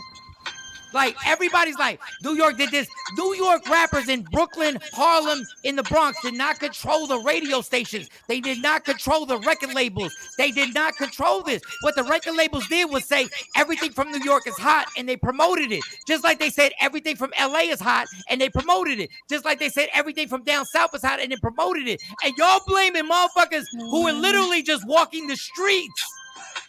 And Dr. Smith knows better than that. These cats didn't control. So what do you think about the artist testimony, Mike? So what do you think? When people say it was different in New York, what do you say? They're wrong? When they say their lived experience, dog, it's different in every city. It's different. Jay, turn it off. God damn. I was trying to distract you. But Mike, the artists aren't saying that. The artists aren't saying every city outside of our city treated us bad. The artists are pointing out discrimination from New York. Dog, if you go to a new city as an artist and you're not That's from not that what they're city. saying, Mike. No, I'm telling you, but see, I'm telling you from experience. When you go to a new city, and people from New York, how are you going to see it from New York? People outside New York are saying it's different. Okay, look, Mike, you're saying it's different outside, and I'm saying everybody outside is saying it's even more different in New York. That's the consensus. I'm from New Jersey, Mike. I'm from Philly. So honestly, all the sound is out. No, we hear you. We hear you. Oh, I was saying, I'm not even from Philly, Mike. I didn't go to school in Philly. I'm telling you this because I'm in between Philly and New York. And as a person who has no dog in either fight as far as where I was born, I'm telling you, yes, I was in New Jersey, and I know how New York treats New Jersey. So the same way New York treats New Jersey, the same way New York treats New Jersey, Mike. I can't hear you, Mike. You're on mute. Are you muted, Mike? No, I'll tell you how North Jersey treats Philly. I'll tell you how easy. I'll tell you how Camden treats Philly. They don't fuck with Philly. Okay? I'll tell you how every city that I went to as a comedian, when they heard my accent, they didn't want to rock with me. This is the natural progression of what life is. When I went to Hattiesburg, Mississippi, they didn't want to rock with me. Not because I wasn't fun. Different in New York. It's different in New York. And you would know only why? know. You know why? Because New York's the only city on the East Coast, like Mike said. You know why? Because New York's the Mecca, like Mike said. You know why? Because New York has the 5 boroughs and started all the graffiti breakdance, like Mike said. All the reasons Mike said New York is different is why New York is different. You're proving New York is different, and I agree with you, Mike. Do you see your insecurity? Do you see your insecurity? Mike, no, everybody's Mike, like, I'm giving them their flowers. I'm giving them their flowers, Mike. How can you say New York is different in every aspect except discrimination? That's ridiculous. You just ran down the line of all the ways New York is different, but then when it got to discrimination, oh, we're the same as everybody else. That's ridiculous. It's inconsistent. If New York is different with everything else, then New York is also different with discrimination. It's really crazy to be like, yeah, New York is different with this, New York is different with that, New York is different with this. Oh, no, we're the same as everybody else. Discrimination, though. Like, really? You're only the same when it comes to discrimination, but everything else, you're exceptionally different. How does that change? So this is my point. Everything you just said. How does that change for every city in America then? So every city's different? They don't do the same thing? No, every city is saying New York is different. They're saying when we got to New York. I'm saying every city doesn't do the same thing. Only New York does that. When Lil Wayne so said LA doesn't do it. So LA doesn't favor West Coast rappers. Have you listened to LA radio? There's a different. We conceded favoritism. We're saying there's something different about New York's disproportionate discrimination and favoritism. Even LA. New York is uniquely insulated. New York is uniquely insulated. You said the geography. You cited the differences. LA is the same situation. Look at New York speaking on no. LA. Think about the Bay Area. Think about the Bay Area and how the influences of different cultures are. And the Bay Area was mad. The Bay Area was mad that they couldn't get played on LA radio. The Scarface was mad that they couldn't get played. I don't know why you just can't. Mike, why not just concede there's a possibility that what everybody's saying could have some truth to it? Dog, I'm conceding what you're saying it has truth. I'm conceding it. What you're saying has truth to it. You're isolated. New York started. I'm conceding point after point you're making. I just want this one point to be conceded. Okay, these you're right. rappers and all these people and all these artists, Reed Dollars have been back and forth in New York for 25 years. He's saying it. Everybody's saying it. Where? We're not all crazy. Wait, he's been back and forth where? He's been back and forth where? New York. And where and the battle's happening. And he's known in New York, right? He's known in New York. In New York, in LA. He's known in New York. And they know him in New York. And they rep him in New York. Everybody, this is shit. This is but why not be able to? Okay, Mike, I concede your points. No, you don't concede anything because even when we give, even when New York supports, when they support, you have an explanation on why that doesn't matter. No, we say, no, we still the white man. When you support, great. When you support, I know it's just great. It's just great when we support Ice Cube. It's just great. And when New York supports, New York can't be talked about. You can't tell New York nothing about itself. You can't. You're proving it today. You can't say, "Hey, New York is great. Y'all can work on that." No, that's because New York is wonderful, but y'all tripping with that. I didn't say that. New York is the Mecca. The white that wasn't cool. When y'all try to rewrite history, it's not cool. How do we rewrite history? By excluding Philly How? By not giving Philly its just due. Oh, really? That's what Rockefeller did? That's what Rockefeller I'm just did? concentrating on battle rap Wait, now. I'm not even talking about going into the whole mainstream. See, when people say stuff like that, this is what kills me. Rockefeller was Philly. And y'all still be like, well, New York don't do this. New York don't do that. New York put Beans, Freeway, Petey, Emilio Sparks, Oskino, and rocked. And Dame Dash was like, I'm rocking with y'all. Nobody has ever repped Philly more than New York City ever. Ever. Mike, they're not mutually exclusive. Ever. One doesn't negate the other. You're missing it. One does not. One does not negate the other. I think that he said earlier, and still rewrite history. You could put people on. How did we rewrite history? By saying that Reed Dollars wasn't popular outside of Philly, by acting like New York battle rap went from a linear line from Kool Moe to Murder Mook. You guys, other people contributed and innovated. You guys just tell the truth. I don't even want to argue. Everybody can see it. Even Ness said we had VHS tapes. Y'all had DVDs. Obviously, we were doing it when y'all wasn't doing it. So y'all get it. Go get that. But my thing is like the whole battle rap. You did. But my thing is like the found. I'm saying that's not the energy. Y'all got it. But don't ever say in your life, in the grand scheme of hip hop, don't you ever say New York ain't rep for Philly. Ever. Nobody because ever said that, the most important historical part of Philly when it came to hip hop. You can say whatever you want, but don't ever say The Rock didn't rep for Philly. We never do. Nobody ever does though. Y'all talking about that. You see, y'all talking about battle rap. And that's a small part of hip hop. It's a big deal. That's a small part of the grand scheme of hip hop. When y'all put this critiques on New York, y'all forget everybody that they repped and all the careers that were made. And then with the nonsense, the white man of hip hop. The white man of hip hop, they had to fight the white man to create hip hop. Mike, I read hip hop books that don't talk about Lady B, don't talk about Schoolie D, don't talk about. And whose fault is that? Your radio stations didn't rep her. Y'all didn't. Philadelphia didn't rep her. That's like saying that Africans sold other Africans into slavery. I know we have internal problems, Mike. That doesn't change the treatment. So don't blame that on New York. Don't blame that on New York. Can't say, that's like saying Africans sold Africans, so don't blame us. No, we still blame you. We blame them. No. You can't blame New York because New York came to Philadelphia. KRS One came to Philadelphia. They came to Philadelphia. No, Mike, there's internal blame and external blame. Yes, there's Philly blame and New York blame. Dog, to compare people in hip hop to white men is irresponsible. It's irresponsible. No, you keep that's irresponsible because Marley Marl and them came out here with Larry Lair and was trying to make money with everybody. With Lady B, they all came down the turnpike, and I was there. All them cats from New York. You wasn't even around. Wasn't even around. Chuck Chill Out and Red Alert all came down to Philly. Wait, let me talk. No. But you're not changing what I'm saying. You have to say something to change what I'm saying. What you're saying doesn't change my statement. So your statement doesn't even include Philadelphia because you don't know what happened between New York and Philadelphia.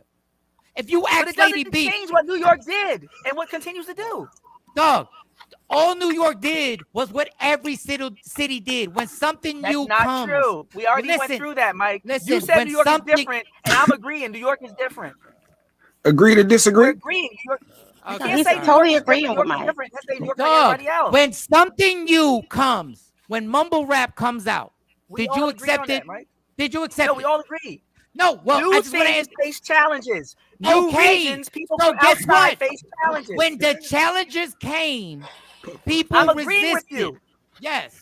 Who resisted the most, Mike? What region was the most resistant? LA and New York. The two biggest cities in the world, LA and New York. Here you go, Jay Black. Here you go. Take that. That's all we wanted. All we wanted you to do is admit it. New York was more resistant than everybody else. LA and New York because they're the two most important cities in the country. You could bring LA in it, but even people in LA would say very different than New York. 2 puffs and pass, Jay Black. No, you know the rules. Yeah. I'm a hoarder. I hoard 2 puffs and pass. I hoard mine. Nope. And for the last, I don't know. I don't know why it's a big deal. But I'm saying You what I made said. it a big deal. I put in more, Mo. No, I'm I saying, put in more than it's you. not all you say was that's a possibility. I know some people feel that way. The fact that it's like an anti-New York thing to even make a claim that people's lived experiences were that. That's what they felt. It's the safe word. I Yeah, we can't needed a change safe their word lived down. experience. For I'm in 15 between. Okay, I've noticed all right. from New Jersey, from an outside perspective. I've been an outside observer. I've watched New York. I've watched He Philly better not as an miss outsider. his call time. No, I'm good. I've watched New York and I watched Philly. And I can honestly say, just because one group does it to another group, let's say the white people oppress all in the original. Stop bringing up white people in hip hop, dog. Stop. Because listen, that doesn't mean. But it's a bad It's a good analogy because It's it's a a real bad good one. analogy because the people in power weren't black. So stop bringing listen, up I'm that analogy. So let me explain why I'm saying this. The people in the streets were reaching out to other people in the streets. They were reaching out down south. Jay-Z was making connections down south. So let me give you the analogy. There's examples of places like Haiti where after the white people left, the black people in some instances would rule over them the same way. So the system was the same, even though black people occupied the position of the white man. This is a great This debate. happened throughout history many times where they expelled an oppressor, then other people began to oppress their own people. So just because white people treat people bad in New York doesn't mean New Yorkers can't treat other people bad out of other regions. There's levels to discrimination, Mike. Yes, white people can discriminate against black people, and some rich black people can discriminate against poor black people.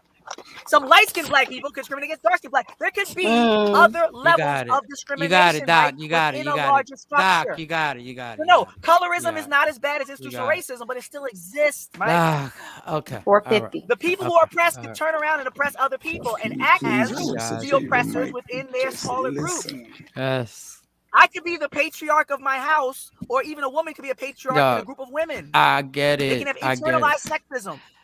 You don't need a man I there get to it. do I it. get it. Everybody, So, no, I get it. You're not white people, but you're the white people of hip hop. Because when you look at hip hop and all the black people in it, who acts more like white people?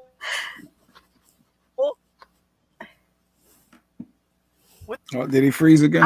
I'm getting a shirt made. They can't be told anything. They're very fragile. They're very sensitive. They blame other people for when they have complaints of people like Underground Railroad and civil rights, but they want to take this whole larger. All right, Doc. The longer, okay, Doc. I get it. Mike concedes. Ding, ding, ding, ding, ding, ding, ding, You've talked and you've talked and you've talked. He We get conceded. it. We get It's it. over. We get it. And the winner. We get it. We get it. We get it. New Doc, champion. we get it. We I'm get saying it. to Jay. I was saying to Jay. I was saying it's not about a winner. It's just about me saying, oh, I can see how that could be the case. And the other side saying, I don't agree with you at all, but I could see that as a possibility. So when somebody says, this is what people have been saying for 30 years. I said why. Okay, I disagree. I just said why it happened. I just the thing is, you so busy talking. I explained I explained why it happened. Why New York was resistant, and I explained that there's no other place in the country, so New York couldn't relate. They couldn't relate. They couldn't understand other hip hop. I said that, and then I also said, for the last 15 years, they have been playing the #1 songs in New York for the last 15 years. When they got it and they understood, because they had never heard this before, when they understood it, they realized that this was the system that was going to control hip hop. And for the last 15 years, they have played nothing but down south songs. I explained why they were resistant, because nobody in the country talked like the East Coast in that one city. They were wrong, but they accepted it. And for 15 years till this day right now, the top 10 songs in New York City, 8 of them are always from down south and outside of New York. That's all I'm saying. So it wasn't the white man of radio. It was called, I've never heard this before. I don't know what you guys. I'm not going to give him an excuse. If you want to give him, give him a reason, God that's bless. fine. Well, God bless. Because I say like the first time I heard, I don't need you to give me an excuse. All I know is the first time I heard. You're excusing the New York. You're giving them a reason for like, oh, they didn't understand. Well, they weren't just being egotistical. They weren't being like, looking down on other people. It could have been a mix of all that. So I don't know how much of it Dr. was Smith, there genuinely was just no new- internet. new There was lingo. no Dr. Smith. Dr. Smith, do you understand that there was no internet, so that the first time you heard a song at a club, it was the first time you had ever heard it ever in life? I'm with you on all that. So the first time you heard somebody rapping over a beat, a type of beat that you had never heard before. You had never heard this type of beat. Ever. You just heard. And I fell in love. I didn't use it as an excuse to discriminate. No. I'll give you this. I didn't fall in love with MWA the first time I heard him. I did not fall in love with that. A rap song. Like when you first fall in love with hip hop. But when then I first when heard I start, this new sound, I fell in love. Okay, my but response was love. A new sound I never heard before. My response was love. Okay, well, you know what? The first time I heard De La Soul, Potholes in My Lawn, I did not know what the hell I was listening to. I did not know what I was listening to. I didn't know if I liked it or didn't like it. So when you're in New York and you hear something that you've never heard before, ever, you've never heard this type of beat before. You've never heard people talk like this before. And then fast forward, you go like, oh shit, we were wrong. This is dope. This is actually dope. And New York goes, y'all run this. Now you keep saying that this isn't parallel to race. White people say these people look different. They were different. And I always say the Native Americans thought the same thing, but they embraced Columbus. The Native Americans were just as, foreign. So New York's the Native Americans. Then New York is the Native Americans. No. We're the Native Americans. We No, accepted it. We accepted it. But you said when people are new and different, they have a response that's negative naturally, and it's not natural. And we listen. Some people meet new experiences and new people, and they just embrace them. The Native Americans embraced the Pilgrims, but the Pilgrims say, "Oh, it was new," so you can understand why we were xenophobic and example, and why we're screaming. No. So New York is the Pilgrims. New York's the Pilgrims. Yes, you're justifying why they ill-treated other people because of other people's differences to them. Dog, they didn't understand it. And once somebody got a different sound, don't mean you don't give them a chance and you don't treat them. Dog, you don't get people. So foreign. Hey, Fearless, do you know how many people you've called whack in that studio? Do you know how many people you've called whack? Hold up. Let me remind you. Let me remind you what you said when Nelly first came out. And we were playing that. We're going down. And you were like, what the hell is this? No, I like Nelly. It might be a different artist. I'm sure I didn't like it. It has nothing to do with what I'm saying. No, but how you compare New York to the Pilgrims when New York embraced them? But no, because you said at first they didn't understand them. And they didn't understand it was foreign to them. It was a new language. You're literally saying the same thing. And then, new language, new energy. That's why we couldn't accept it. It was foreign. And I said, well, when something was foreign to me, first time I heard hip hop, just like when first met the Pilgrims, Native Americans, they embraced them. So some people don't need to be familiar with something to be familial, to treat them like family. I don't need to be familiar. I could never have seen you before in my life. I can embrace you. You can speak a totally different language. I can still rock with you. But other people, white people in particular, mostly say, well, you gotta the white people. Hey, people Dr. Smith, have you ever met a person? Had you ever met a person that you took the wrong way in the beginning, and then you realize they're a good person? Yes, that's all I'm saying. That doesn't change. So stop what I'm calling saying, New York. Mike. How do you call New York the Pilgrims when they were like, we don't know what you're doing, and then when they realized, they said, oh shit, you're dope. Come on in. Okay, so you don't know, but if you don't know, there's no reason to still treat me bad or discriminate. If you don't know, get to know me. Spend more time with me. Do you know how many people have been booed down south? Do you know how many jazz artists were booed down south? Do you know how many people were booed when they went into new cities? Are you crazy right now, dog? I think the audience got beyond the booing at this point. I think they know what we're talking about. I think they get it. I think it's safe to say bananas. They get it. They understand. I think this is a great debate. Look at the time. Look at the time. Everywhere when they go into a new situation, dog. Like I'm just gonna say New York was different. I'm just gonna say New York was different. because everybody looks at New York different. Anything New York does, they're like, we can support anything. For 20 years, it don't matter. New York dissed us because it don't matter when Louisiana disses anybody. I can't help it, the credentials that New York has. I can't help it. It don't matter if it happens in Cleveland. It don't matter if they shit on you in Milwaukee. It doesn't matter in Tallahassee. But when it happens in New York, it's a big deal. My bad. I can't help it. That's the weight that New York holds. I can't help it that it don't matter if Philly don't like you. I can't help it. I can't help it if it don't matter if you pop in Maryland. But if you pop in New York, you pop. I can't help that. Bottom line, if you pop in New York, you pop in the That was world. correct. In 1992, that was correct. But everybody in Atlanta right now is laughing if they're watching this. Because they're like, we don't need New York to pop. So why is so if they're laughing? They're like, we don't need if they're laughing, why is T.I. so stressed about what the East Coast thinks? Why is T.I. doing 20 minutes? Why is T.I. doing 20 minutes? Is T.I. even one of the top 10 out? selling rappers in Atlanta? It's T.I. T.I. is the king of Atlanta. T.I. is the king. We could pull up the charts and the sales, Mike. T.I. is not one of the top selling rappers in Atlanta. No. T.I. is Whoa. Ain't T.I. the representative for Atlanta? He not? I didn't Who's say the about representative? ambassadorship. I'm not talking about the case. I'm talking about big artists. Who's the top seller? You know what's funny? Yeah. You know what's funny? Who's the top seller? Gilly been the king of Philly forever. But who's the biggest artist? Who's the top selling artist in Atlanta? Who's the top selling artist in Atlanta? Oh my God. I thought it was Migos. I thought it was or Future. I thought it was Migos or Future. I thought it was. It's funny. They popped in New York. You don't think they want to pop in New York, homie? I didn't say want to, but New York didn't make the Migos. No. Do you think if they don't get played on New York New radio, York they didn't make Future, Mike? It's a different era. Dog, they still want to pop in New York. They It's still want to be streaming. Hold Mike. up. Like, They still want to. Nobody needs New York anymore. I get that. They still want to be on Summer Jam. All of them. All of They them. like it. It's cool, All but of them. It's not what it used to be. All of them It's still not. want to be on Summer Jam. All of I don't them. know. Rolling They Loud. want to be on Jimmy Kimmel. That's true.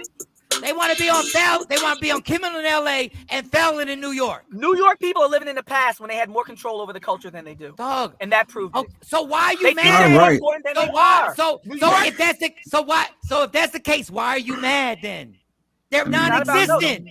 They're non-existent. The white man has been conquered. The white man has been conquered. I'll end with a question. Well, the debate can Is there a end after the possibility- show.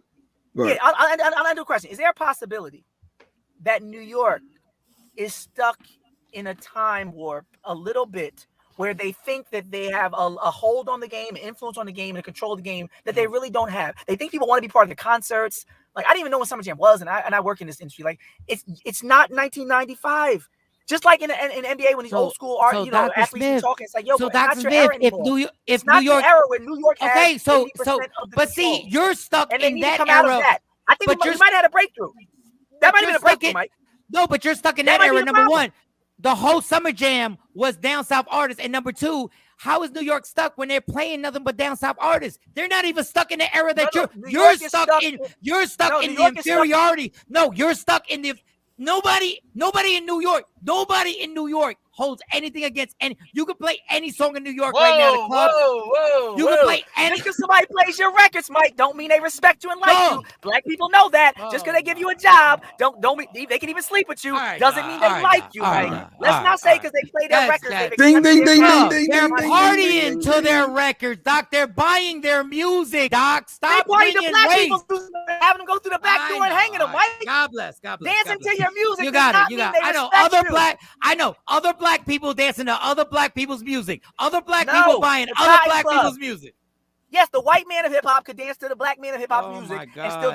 discriminate. Okay, you got And it. congratulations, Dr. Smith. He's You're about to welcome. go film his finished filming the Go movie with film. Adam Sandler. That's ridiculous. Was it Next- Hustle? Right? Hustle. Hustle. Yes. Hustle. We- That's just the devil. Next time, sneak me in a part. I can hold something. And I hope $3 wins because I know I'm gonna hear from New York after this battle. I'm not even gonna watch. It don't even like it. Like Not to you, me, no, like not the you, but battle other was. people are watching this. Other people are watching. They're gonna hit me up. They're gonna be like, "Yo, what happened to Philly?" What happened? And I'll be like, "That wasn't my point." But I got No, read his, 2-1 anyway. everybody in New York. His point was New York is the white man. Remember that. All right. I'm gonna have to write something about that. I'm gonna have to write the white man of hip hop, and I'm gonna have to because nobody's ever critiqued New York. No one's ever gave a sound critique of what New York didn't do and what they missed. It's never been published. Oh my I can't say one God, where have you lived? It's published. Where What have documentary? you What book? lived? What Where book? What have documentary? What you show? lived? I have a feeling we're gonna have a new documentary on our hands. Yeah, we need one. A new You are documentary so on our hands. obsessed. The white You man. you are so obsessed with New York that you don't even realize and- how many people have critiqued New York forever. Forever. Not this way. Not like the white man of hip hop. That's original. That's me. That's my intellectual property. You have coined that. Don't take my copyrights. I'm the first one to say that. But just like the white people, now they got what did Karis want to say? Now they got white folks calling themselves nigga, right? So now New York wants to be gang members. White people want to say the N-word. So the same people everybody pushes away. Y'all did all that pushing, all that trying to, and now look at you. Now you got the rules and the choose. Now you all blood and crip. Now you talking all this bounce music and playing down south. Wait, Dr. Smith, before you get on your roll, hold on, before you get on your roll, let's remember before you get on your roll, let's remember Ice-T was born in New York and went to LA. So was Tupac. Let's remember Tupac was born in New York, then went to LA. Let's remember that the connection between the gangs in New York and LA was transferred between people going back and forth selling drugs. So let's be clear. And we're all African. Deep down, we're all from Africa. Yes. I see exactly. the parallels. That's what they said. They I know.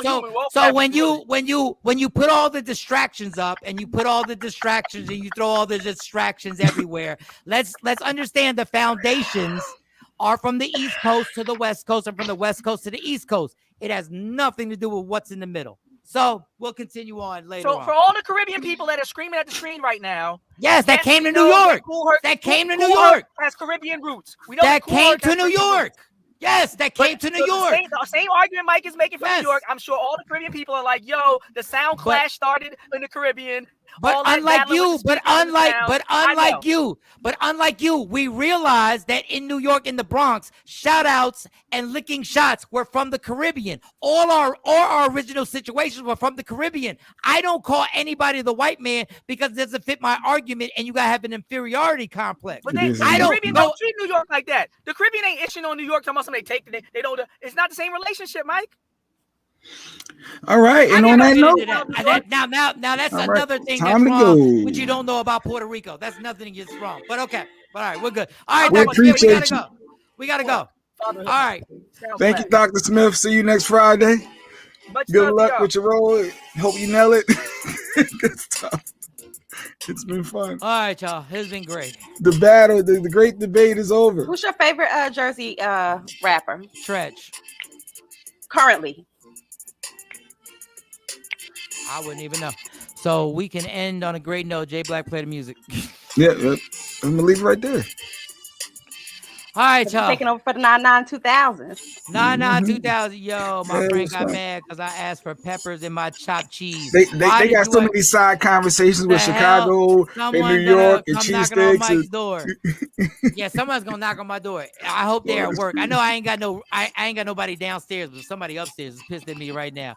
All right, we're done. All right, we out. Tony never came back. All right, y'all. Let me for who I am, not who I want to argue with. And understand there's only one thing in life that's guaranteed. It will end. So enjoy every minute, every second. And you fight for everything else, including that New York gets slandered by little cities.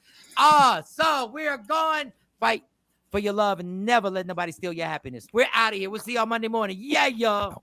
Michael, Shawn, and the Takeover Legend, where the truth hurts, but also makes you laugh. Baby, tap in.